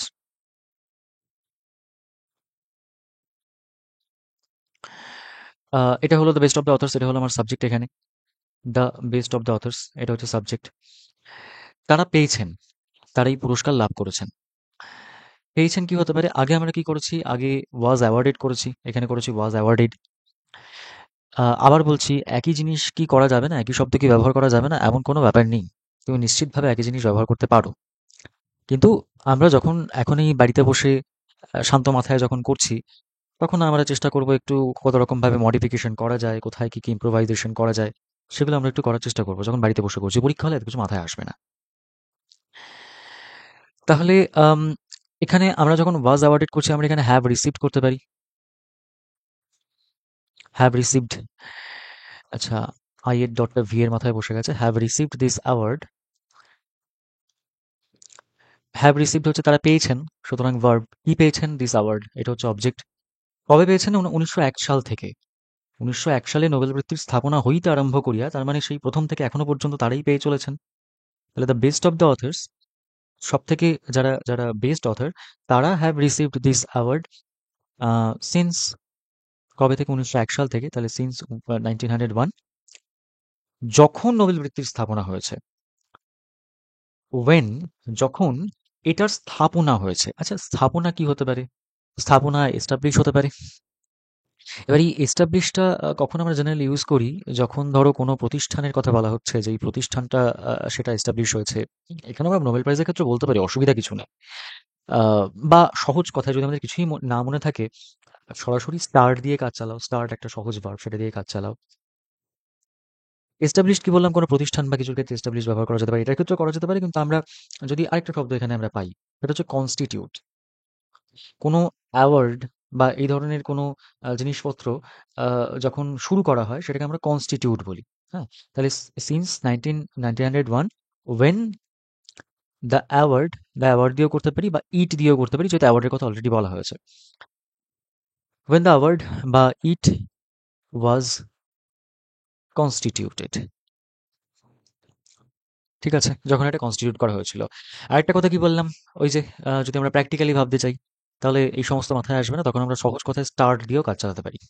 কেমন? তারপর লাস্ট লাইনটা কি বলছে? সেটা বেশ জটিল একটা বাক্য। বৃত্তিধারীদের ইতিহাস যিনি লিখিয়াছেন। What is বৃত্তিধারী? আমরা কখনো কখনো এরকম মানে বুঝতে পারবো না কিছু কিছু শব্দের, একটুখানি চেষ্টা করতে হবে আগে পিছে দেখে অর্থটা বোঝার। বৃত্তিধারী মানে, এই যে দেখো আগের লাইনে বলেছে নোবেল বৃত্তির স্থাপনা। বৃত্তি মানে কোনো একটা অ্যাওয়ার্ডের কথা বলা হচ্ছে। তাহলে এই বৃত্তিধারী মানে এই অ্যাওয়ার্ড যারা পেয়েছেন, তাদের কথা এখানে বলা হচ্ছে, যে এই বৃত্তিধারী যারা, অর্থাৎ অ্যাওয়ার্ড যারা পেয়েছেন, তাদের ইতিহাস যিনি লিখে আছেন। তাদের ইতিহাস মানে, তাদের ইতিহাস মানে হচ্ছে যে এই অ্যাওয়ার্ডগুলো যারা পান, তাদের সম্বন্ধে একটা ওই ক্রনিকল টাইপের হয়। সেখানে লেখা থাকে যে তাদের, যারা নোবেল অ্যাওয়ার্ডি বা যারা যারা নোবেল লরেট, তাদের সম্বন্ধে সেখানে লেখা থাকে, তাদের জীবন মানে তাদের লাইফ অ্যান্ড ওয়ার্কস, সেটা সম্বন্ধে সেখানে লেখা থাকে। তো সেটার কথাই বলছে যে বৃত্তিধারীদের ইতিহাস যিনি লিখিয়াছেন, তিনি স্বীকার করিয়াছেন যে রবীন্দ্রনাথের কাব্যের প্রেরণা মানে ইন্সপিরেশন সর্বাপেক্ষা সর্বজনীন। প্রথমত মানে বুঝতে অসুবিধা হতে পারে। সর্বাপেক্ষা সর্বজনীন, সর্বাপেক্ষা মানে কি? সর্বাপেক্ষা মানে সবার থেকে ভালো বা সবার থেকে খারাপ। হ্যাঁ, মানে সুপারলেটিভ ডিগ্রি বোঝায়। সবার থেকে ভালো, সবার থেকে খারাপ, সবার থেকে বড়, সবার থেকে ছোট, সুপারলেটিভ বোঝায় সর্বাপেক্ষা। সর্বজনীন মানে কি? সর্বজনীন মানে যেটা সবার, অর্থাৎ যেটা সবার মানে কি? সবার মানে যেটা যেটা গোটা পৃথিবীর, যেটা ইউনিভার্সাল, সেটা হচ্ছে সর্বজনীন। ও প্রাদেশিকতা দোষ বর্জিত। শব্দটা দেখেই প্রথমত একটু খটোমটো লাগবে, আমাদের একটু ভেঙে ভেঙে পড়তে হবে। কি বলছে? বলছে প্রাদেশিকতা দোষ। What is প্রাদেশিকতা? প্রাদেশিকতার আগে কি আসবে? প্রদেশ। প্রদেশ থেকেই তো প্রাদেশিকতা। প্রদেশ মানে কি? আমরা হিস্ট্রিতে পড়েছি প্রভিন্স, তাই তো? তাহলে প্রভিন্সের সাথে আমাদের সাধারণ বুদ্ধি কি বলে? সেই সেই আমরা পড়েছি না যে বেঙ্গল প্রভিন্স, হ্যাঁ, বিভিন্ন প্রভিন্স মানে ছোট ছোট অঞ্চল, যে যে বলা হয়, সেটাকে বলা হয় প্রভিন্স। তো সেই প্রভিন্সের কথা মনে করো, প্রভিন্স। এবার এই প্রভিন্স থেকে খুব সহজেই তোমাদের মনে পড়বে, মানে প্রদেশ থেকে যদি প্রাদেশিকতা হয়, তাহলে প্রভিন্স থেকে অবভিয়াসলি প্রভিনশিয়ালিজম হতে পারে। ঠিক আছে? এবার কি বলছে, প্রাদেশিকতা দোষ, দোষের জন্য আলাদা করে কিছু প্রয়োজন নেই। তো এই প্রাদেশিকতা দোষ বর্জিত, মানে তার লেখার মধ্যে এই প্রাদেশিকতার ব্যাপার নেই। তার লেখা হচ্ছে ইউনিভার্সাল। তার লেখায় প্রাদেশিকতা মানে ক্ষুদ্র গণ্ডির মধ্যে কোনো কিছুকে সীমাবদ্ধ রাখা, সেটার ব্যাপার কিন্তু তার লেখার মধ্যে নেই। তো এইটাই বলা হচ্ছে। তাহলে প্রাদেশিকতা দোষ বর্জিত, এটার অর্থ যদি আমরা না বুঝতে পারি, তাহলে আমরা যেটা করতে পারি, ছোট ছোট করে ভেঙে যে কোনো জায়গায় যে কোনো বড় শব্দ, জটিল শব্দ, সেটাকে না বুঝতে পারলে আমরা একটুখানি ছোট ছোট করে সেটাকে ভেঙে করব। আচ্ছা, প্রাদেশিকতার ক্ষেত্রে যদি প্রভিনশিয়ালিজম মনে না পড়ে, তাহলে আমরা কি করব? আমরা কি বুঝতে পারছি এটা থেকে, যে প্রদেশ মানে ছোট ছোট অংশের মধ্যে কোনো জিনিসকে ছোট ছোট গণ্ডির গণ্ডির মধ্যে সীমাবদ্ধ করা। প্রদেশের আর কি হতে পারে? রিজিয়ন হতে পারে, সেকশন হতে পারে। তাহলে রিজিয়ন থেকে যদি আমি, প্রদেশ থেকে প্রাদেশিকতা, তাহলে রিজিয়ন থেকে রিজিয়নালিজম হতে পারে, সেকশন থেকে সেকশনালিজম হতে পারে। বা যদি আমার কিছুই মনে না পড়ে, যদি আমার এরকম কিছুই না মনে পড়ে, যে যে এই কোনোটাই বুঝতে পারছি না যে কি হবে, সেখানে একটা মানে দেখো, যখন কোনো শব্দ একেবারেই বুঝতে পারবে না, শব্দের মানে যখন মানে সেটা ইংরেজিতে কি হবে সেটা যখন একেবারেই বুঝতে পারবে না, তখন তার কাছাকাছি কিছু একটা যেটা ওই জিনিসটাকে আহ, ওই জিনিসটাকে কি বলবো, এক্সপ্লেন করতে পারি, সেরকম কিছু একটা শব্দ দিয়ে তাকে এক্সপ্লেন করতে পারি। যেমন ধরো লোকালিজম বলতে পারি, নিজের লোকালিটির উপর মানে সেটাকে সবার থেকে আলাদা ভাবা, এরকম একটা ব্যাপার। বা আহ, যেহেতু প্রাদেশিকতার কথা বলা হচ্ছে, মানে নিজস্ব যে প্রদেশ তার প্রতি একটা বায়াস থাকা, রিজিয়নাল বায়াস বলতে পারি। তাহলে এরকম বিভিন্ন জিনিস দেখো আমাদের মানে প্রাদেশিকতা দোষ মানে সেখানে প্রভিনশিয়ালিজম এরকম কোনো শব্দ আনতেই হবে এমন কোনো ব্যাপার নেই। পরীক্ষা হলে বসে আমি বারবার পরীক্ষা হলের কথাটাকে তোমাদের মাথায় ঢোকানোর চেষ্টা করছি, বিশেষ করে ক্লার্কশিপ পরীক্ষা হল, ক্লার্কশিপের পরীক্ষা হল। বাদ বাকি ডেসক্রিপটিভের পরীক্ষা হলের থেকে ক্লার্কশিপের পরীক্ষা হলের আহ, যে প্রকৃতি, সেটা অনেকাংশে আলাদা। সুতরাং এই প্রভিনশিয়ালিজমের বদলে এই ধরনের বিভিন্ন জিনিসপত্র, রিজনালিজম, লোকালিজম, রিজনাল বায়াস, হ্যাঁ মানে প্রাদেশিকতা তো সেটা বললাম, যে নিজের নিজের প্রদেশের প্রতি একটা আলাদা বায়াস থাকা, রিজনাল বায়াস, এরকম বিভিন্ন শব্দ বা ফ্রেজ আমরা এখানে ব্যবহার করতে পারি। ঠিক আছে? এবার তাহলে এই যে এত বড় বাক্যটা, সেই বাক্যটা এবার আমরা একটু আসি, যে বৃত্তিধারীদের ইতিহাস যিনি লিখিয়াছেন তিনি স্বীকার করিয়াছেন। দুটো অংশ আমরা পাচ্ছি, বৃত্তিধারীদের ইতিহাস যিনি লিখিয়াছেন, অর্থাৎ তাদের তাদের যে ক্রনিকলটা, যিনি লিখিয়াছেন মানে সেরকম কোনো মানুষকেই আমাকে প্রেজেন্ট করতে হবে তেমন কোনো ব্যাপার নেই। আমি ওখানে ক্রনিকল বলেও বলতে পারি যদি শব্দটা আমার মাথায় আসে, যে এই ক্রনিকল, নোবেল লরিয়েটের যে ক্রনিকল, সেই ক্রনিকলে টেগোরকে মানে রবীন্দ্রনাথকে এইভাবে বর্ণনা করা হয়েছে। আমি সহজভাবে এটাও বলতে পারি, সহজভাবে না, এটা এটা মানে কঠিনভাবেই হলো, কিন্তু সংক্ষেপে হলো। সহজভাবে না বলে সংক্ষেপে বলা ভালো, যে সংক্ষেপে আমি এভাবেই জিনিসটাকে বলতে পারি। তাহলে আমরা যদি মানে যদি এখানে যেভাবে আছে, ওই যে বললাম যে পরীক্ষা হলে তো এত কিছু মাথায় আসবে না, এখানে যেভাবে আছে আমরা যদি সেদিকেই নজর দিই, তাহলে আমরা জিনিসটাকে এইভাবে করতে পারি যে আহ, বৃত্তিধারীদের ইতিহাস যিনি লিখিয়াছেন, যিনি বা যারা, যা খুশি আমরা করতে পারি। ধরো বলা হলো যে দোজ, ধরো দোজ, তারা, তারা কারা, যারা, যারা এই এই ক্রনিকল গুলো লিখেছেন, হুম, বা এই নোবেল লরির যারা, নোবেল নোবেল পেয়েছেন যারা, তাদের আহ, তাদের সম্বন্ধে বা তাদের জীবনী বা তাদের জীবন সম্পর্কে যারা কোনো জায়গায় নথিবদ্ধ করেছেন। তাহলে দোজ হু, এটা হচ্ছে আমার সাবজেক্ট। যারা, তারা কি কাজ করেছেন? তারা বৃত্তিধারীদের ইতিহাস লিখেছেন। বৃত্তিধারী মানে কি? নোবেল বৃত্তিধারী, মানে নোবেল লরির যারা, তাদের ইতিহাস যারা লিখেছেন। তাহলে আমরা করতে পারি those who have, those who have, তারা লিপিবদ্ধ করেছেন, সেটাকে চার্ট করা বলতে পারি, চার্টেড। হ্যাঁ, চার্ট থেকে চার্ট বানানো, সেখান থেকে চার্টেড করতে পারি। তাহলে চার্টেড দ্য হিস্ট্রি, কি চার্ট করেছেন? Charted the history of the Nobel laureates. Nobel যারা পেয়েছেন, বৃত্তিধারী মানে কি? নোবেল, নোবেলধারী, নোবেল লরিয়েটস। বা লরিয়েটস বানান যদি মনে না থাকে, দেখো আমি সবসময় বলবো যে এমন কোনো বানান লেখা উচিত নয় আহ, যেটা নিয়ে তুমি নিজে কনফিউজড। বরং তার বদলে যদি অন্য কোনো শব্দ পাও যেটার বানানটা তোমার জানা, সেটা ব্যবহার করাটাই শ্রেয়। যেমন লরিটস এর বদলে নোবেল লরিট বলা হয়, নোবেল লরিটের বদলে তোমার যদি লরিট বানান জানা না থাকে ঠিকঠাকভাবে, তুমি উইনার লেখো। একটা জটিল শব্দের ভুল বানান লেখার থেকে একটা সহজ শব্দের ঠিক বানান লেখা অনেক ভালো। ঠিক আছে? তাহলে those who have Chartered the history of the Nobel laureates, those who have Chartered এটা হচ্ছে সাবজেক্ট হলো, হ্যাভ চার্টেড ভার্ব, কি চার্ট করেছেন? The history of the Nobel laureates, এটা হচ্ছে আমার অবজেক্ট। তাহলে যারা এইটাকে লিপিবদ্ধ করেছেন, the history of the Nobel laureates, তারা কি করেছেন? তারা স্বীকার করেছেন, হ্যাভ নোটেড, তারা স্বীকার করেছেন বা তারা লিখে রেখেছেন যে, তারা কি স্বীকার করেছেন? যে দ্যাট, এই প্রথম অংশটা হলো যে তারা স্বীকার করেছেন, এই যে ভার্বটা স্বীকার করিয়াছেন, এই অংশটুকু আমাদের হলো, মাঝখানে দ্যাট, যে এর জন্য দ্যাট দিলাম। পরের অংশটা, রবীন্দ্রনাথের কাব্যের প্রেরণা সর্বাপেক্ষা সর্বজনীন ও প্রাদেশিকতা দোষ বর্জিত। সাবজেক্ট কি? সাবজেক্ট হচ্ছে এই রবীন্দ্রনাথের কাব্যের প্রেরণা, এটা সাবজেক্ট। ভার্ব দেখো এখানে নেই, হলো, হলোটা হচ্ছে ভার্ব, উৎস আছে। তার ডেসক্রিপশনটা কি? যে সর্বাপেক্ষা সর্বজনীন, যেটা অলরেডি আমরা ডিসকাস করেছি, প্রাদেশিকতা দোষ বর্জিত। তাহলে হ্যাভ নোটেড দ্যাট রবীন্দ্রনাথ, আমরা এখানে টেগোরও করতে পারি, কিন্তু টেগোর কথাটা বা ঠাকুর কথাটা কোথাও বলা নেই, তাই আমরা রবীন্দ্রনাথ দিয়েই করব। দ্যাট রবীন্দ্রনাথ পোয়েট্রি, রবীন্দ্রনাথের কাব্য বলা হচ্ছে, কবিতা মানে পোয়েম, কাব্য মানে পোয়েট্রি। পোয়েম গোনা যায়, পোয়েট্রি গোনা যায় না। রবীন্দ্রনাথ পোয়েট্রি, রবীন্দ্রনাথের যে কবিতা, আচ্ছা সরি, একটা জিনিস আমরা মিস করে গেলাম। বলছে রবীন্দ্রনাথের কাব্যের কথা বলা হচ্ছে না, রবীন্দ্রনাথের কাব্যের প্রেরণার কথা বলা হচ্ছে। তাহলে দ্যাট আর কাব্যের যেহেতু আছে, কাব্যের মানে অফ, তাহলে অফ মানে এইটা আগে আসবে, এটা পরে আসবে, তাহলে প্রেরণাটা আগে আসবে। তাহলে that the inspiration,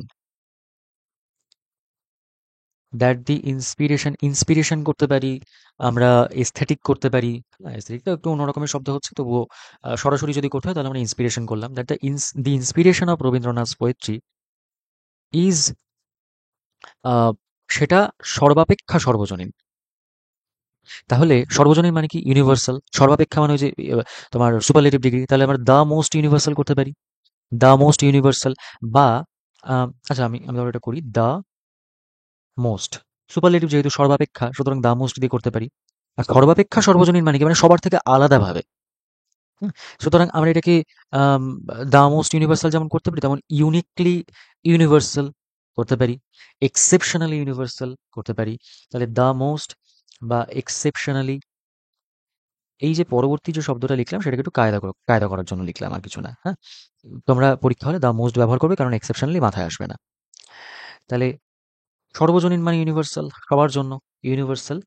O and প্রাদেশিকতা দোষ বর্জিত। প্রাদেশিকতা দোষ তো হলো প্রভিনশিয়ালিজম বা রিজিয়নাল বায়াস, এটা হলো। বর্জিত মানে কি? Free from. বর্জিত মানে আমরা ফ্রি ফ্রম করতে পারি, অ্যান্ড ফ্রি ফ্রম, বা ডিভয়েড অফ করতে পারি। ডিভয়েড অফ মানেও তার মধ্যে এটা নেই। হ্যাঁ, এটা আমরা অ্যাপ্রোপ্রিয়েট প্রিপোজিশনে করে থাকি, ডিভয়েড অফ প্রভিনশিয়ালিজম, বা all kinds of, all kinds বা all forms of regional bias, all forms of regional bias. তাহলে Rabindranath is not merely the greatest poet of Bengal, he is considered one of the greatest or foremost poets বা literary figures of any country and any era. তারপর কি? যে in 1913 he was awarded the most prestigious Nobel, আমরা just এটা একবার মিলিয়ে দেখছি ঠিকঠাক করেছে কিনা। Most prestigious Nobel prize for literature and brought Bengali literature two the world stage. The best of the authors have received this award since 1901 when the award বা it was constituted. it করাটাই better, কারণ একটা প্রোনাউনই এখানে better হবে, কারণ অ্যাওয়ার্ডের কথা এখানে already বলা হয়েছে। Those who have charted the history of the Nobel laureates have noted that the inspiration of Rabindranath's poetry is the most বা exceptionally universal and free from বা devoid of provincialism বা all kinds of religious bias বা বাদবাকি যা কিছু বলা হয়েছে, regionalism etcetera, সেগুলো সব এখানে ইউজ করা যাবে। ঠিক আছে? তাহলে দেখো, মানে আপাতভাবে এই তিনটেকেই একটু সহজ মনে হলেও অ্যাকচুয়ালি কিন্তু খুব একটা সহজ নয় তিনটের একটাও।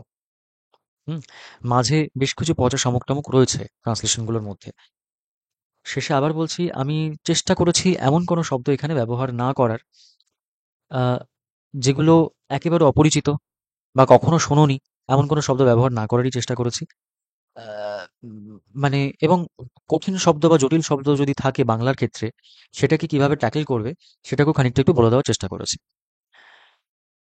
যদি মনে হয় যে আহ, কাজে লেগেছে তাহলে কমেন্টে জানাতে পারো, ইচ্ছে হলে নাও জানাতে পারো। তাহলে পরবর্তীতে অন্যান্য আরো বেশ কিছু ক্লাস ক্লাস চেষ্টা করব যদি সম্ভব হয় তো দেওয়ার। Thank you. প্রিপারেশন করো ভালো করে।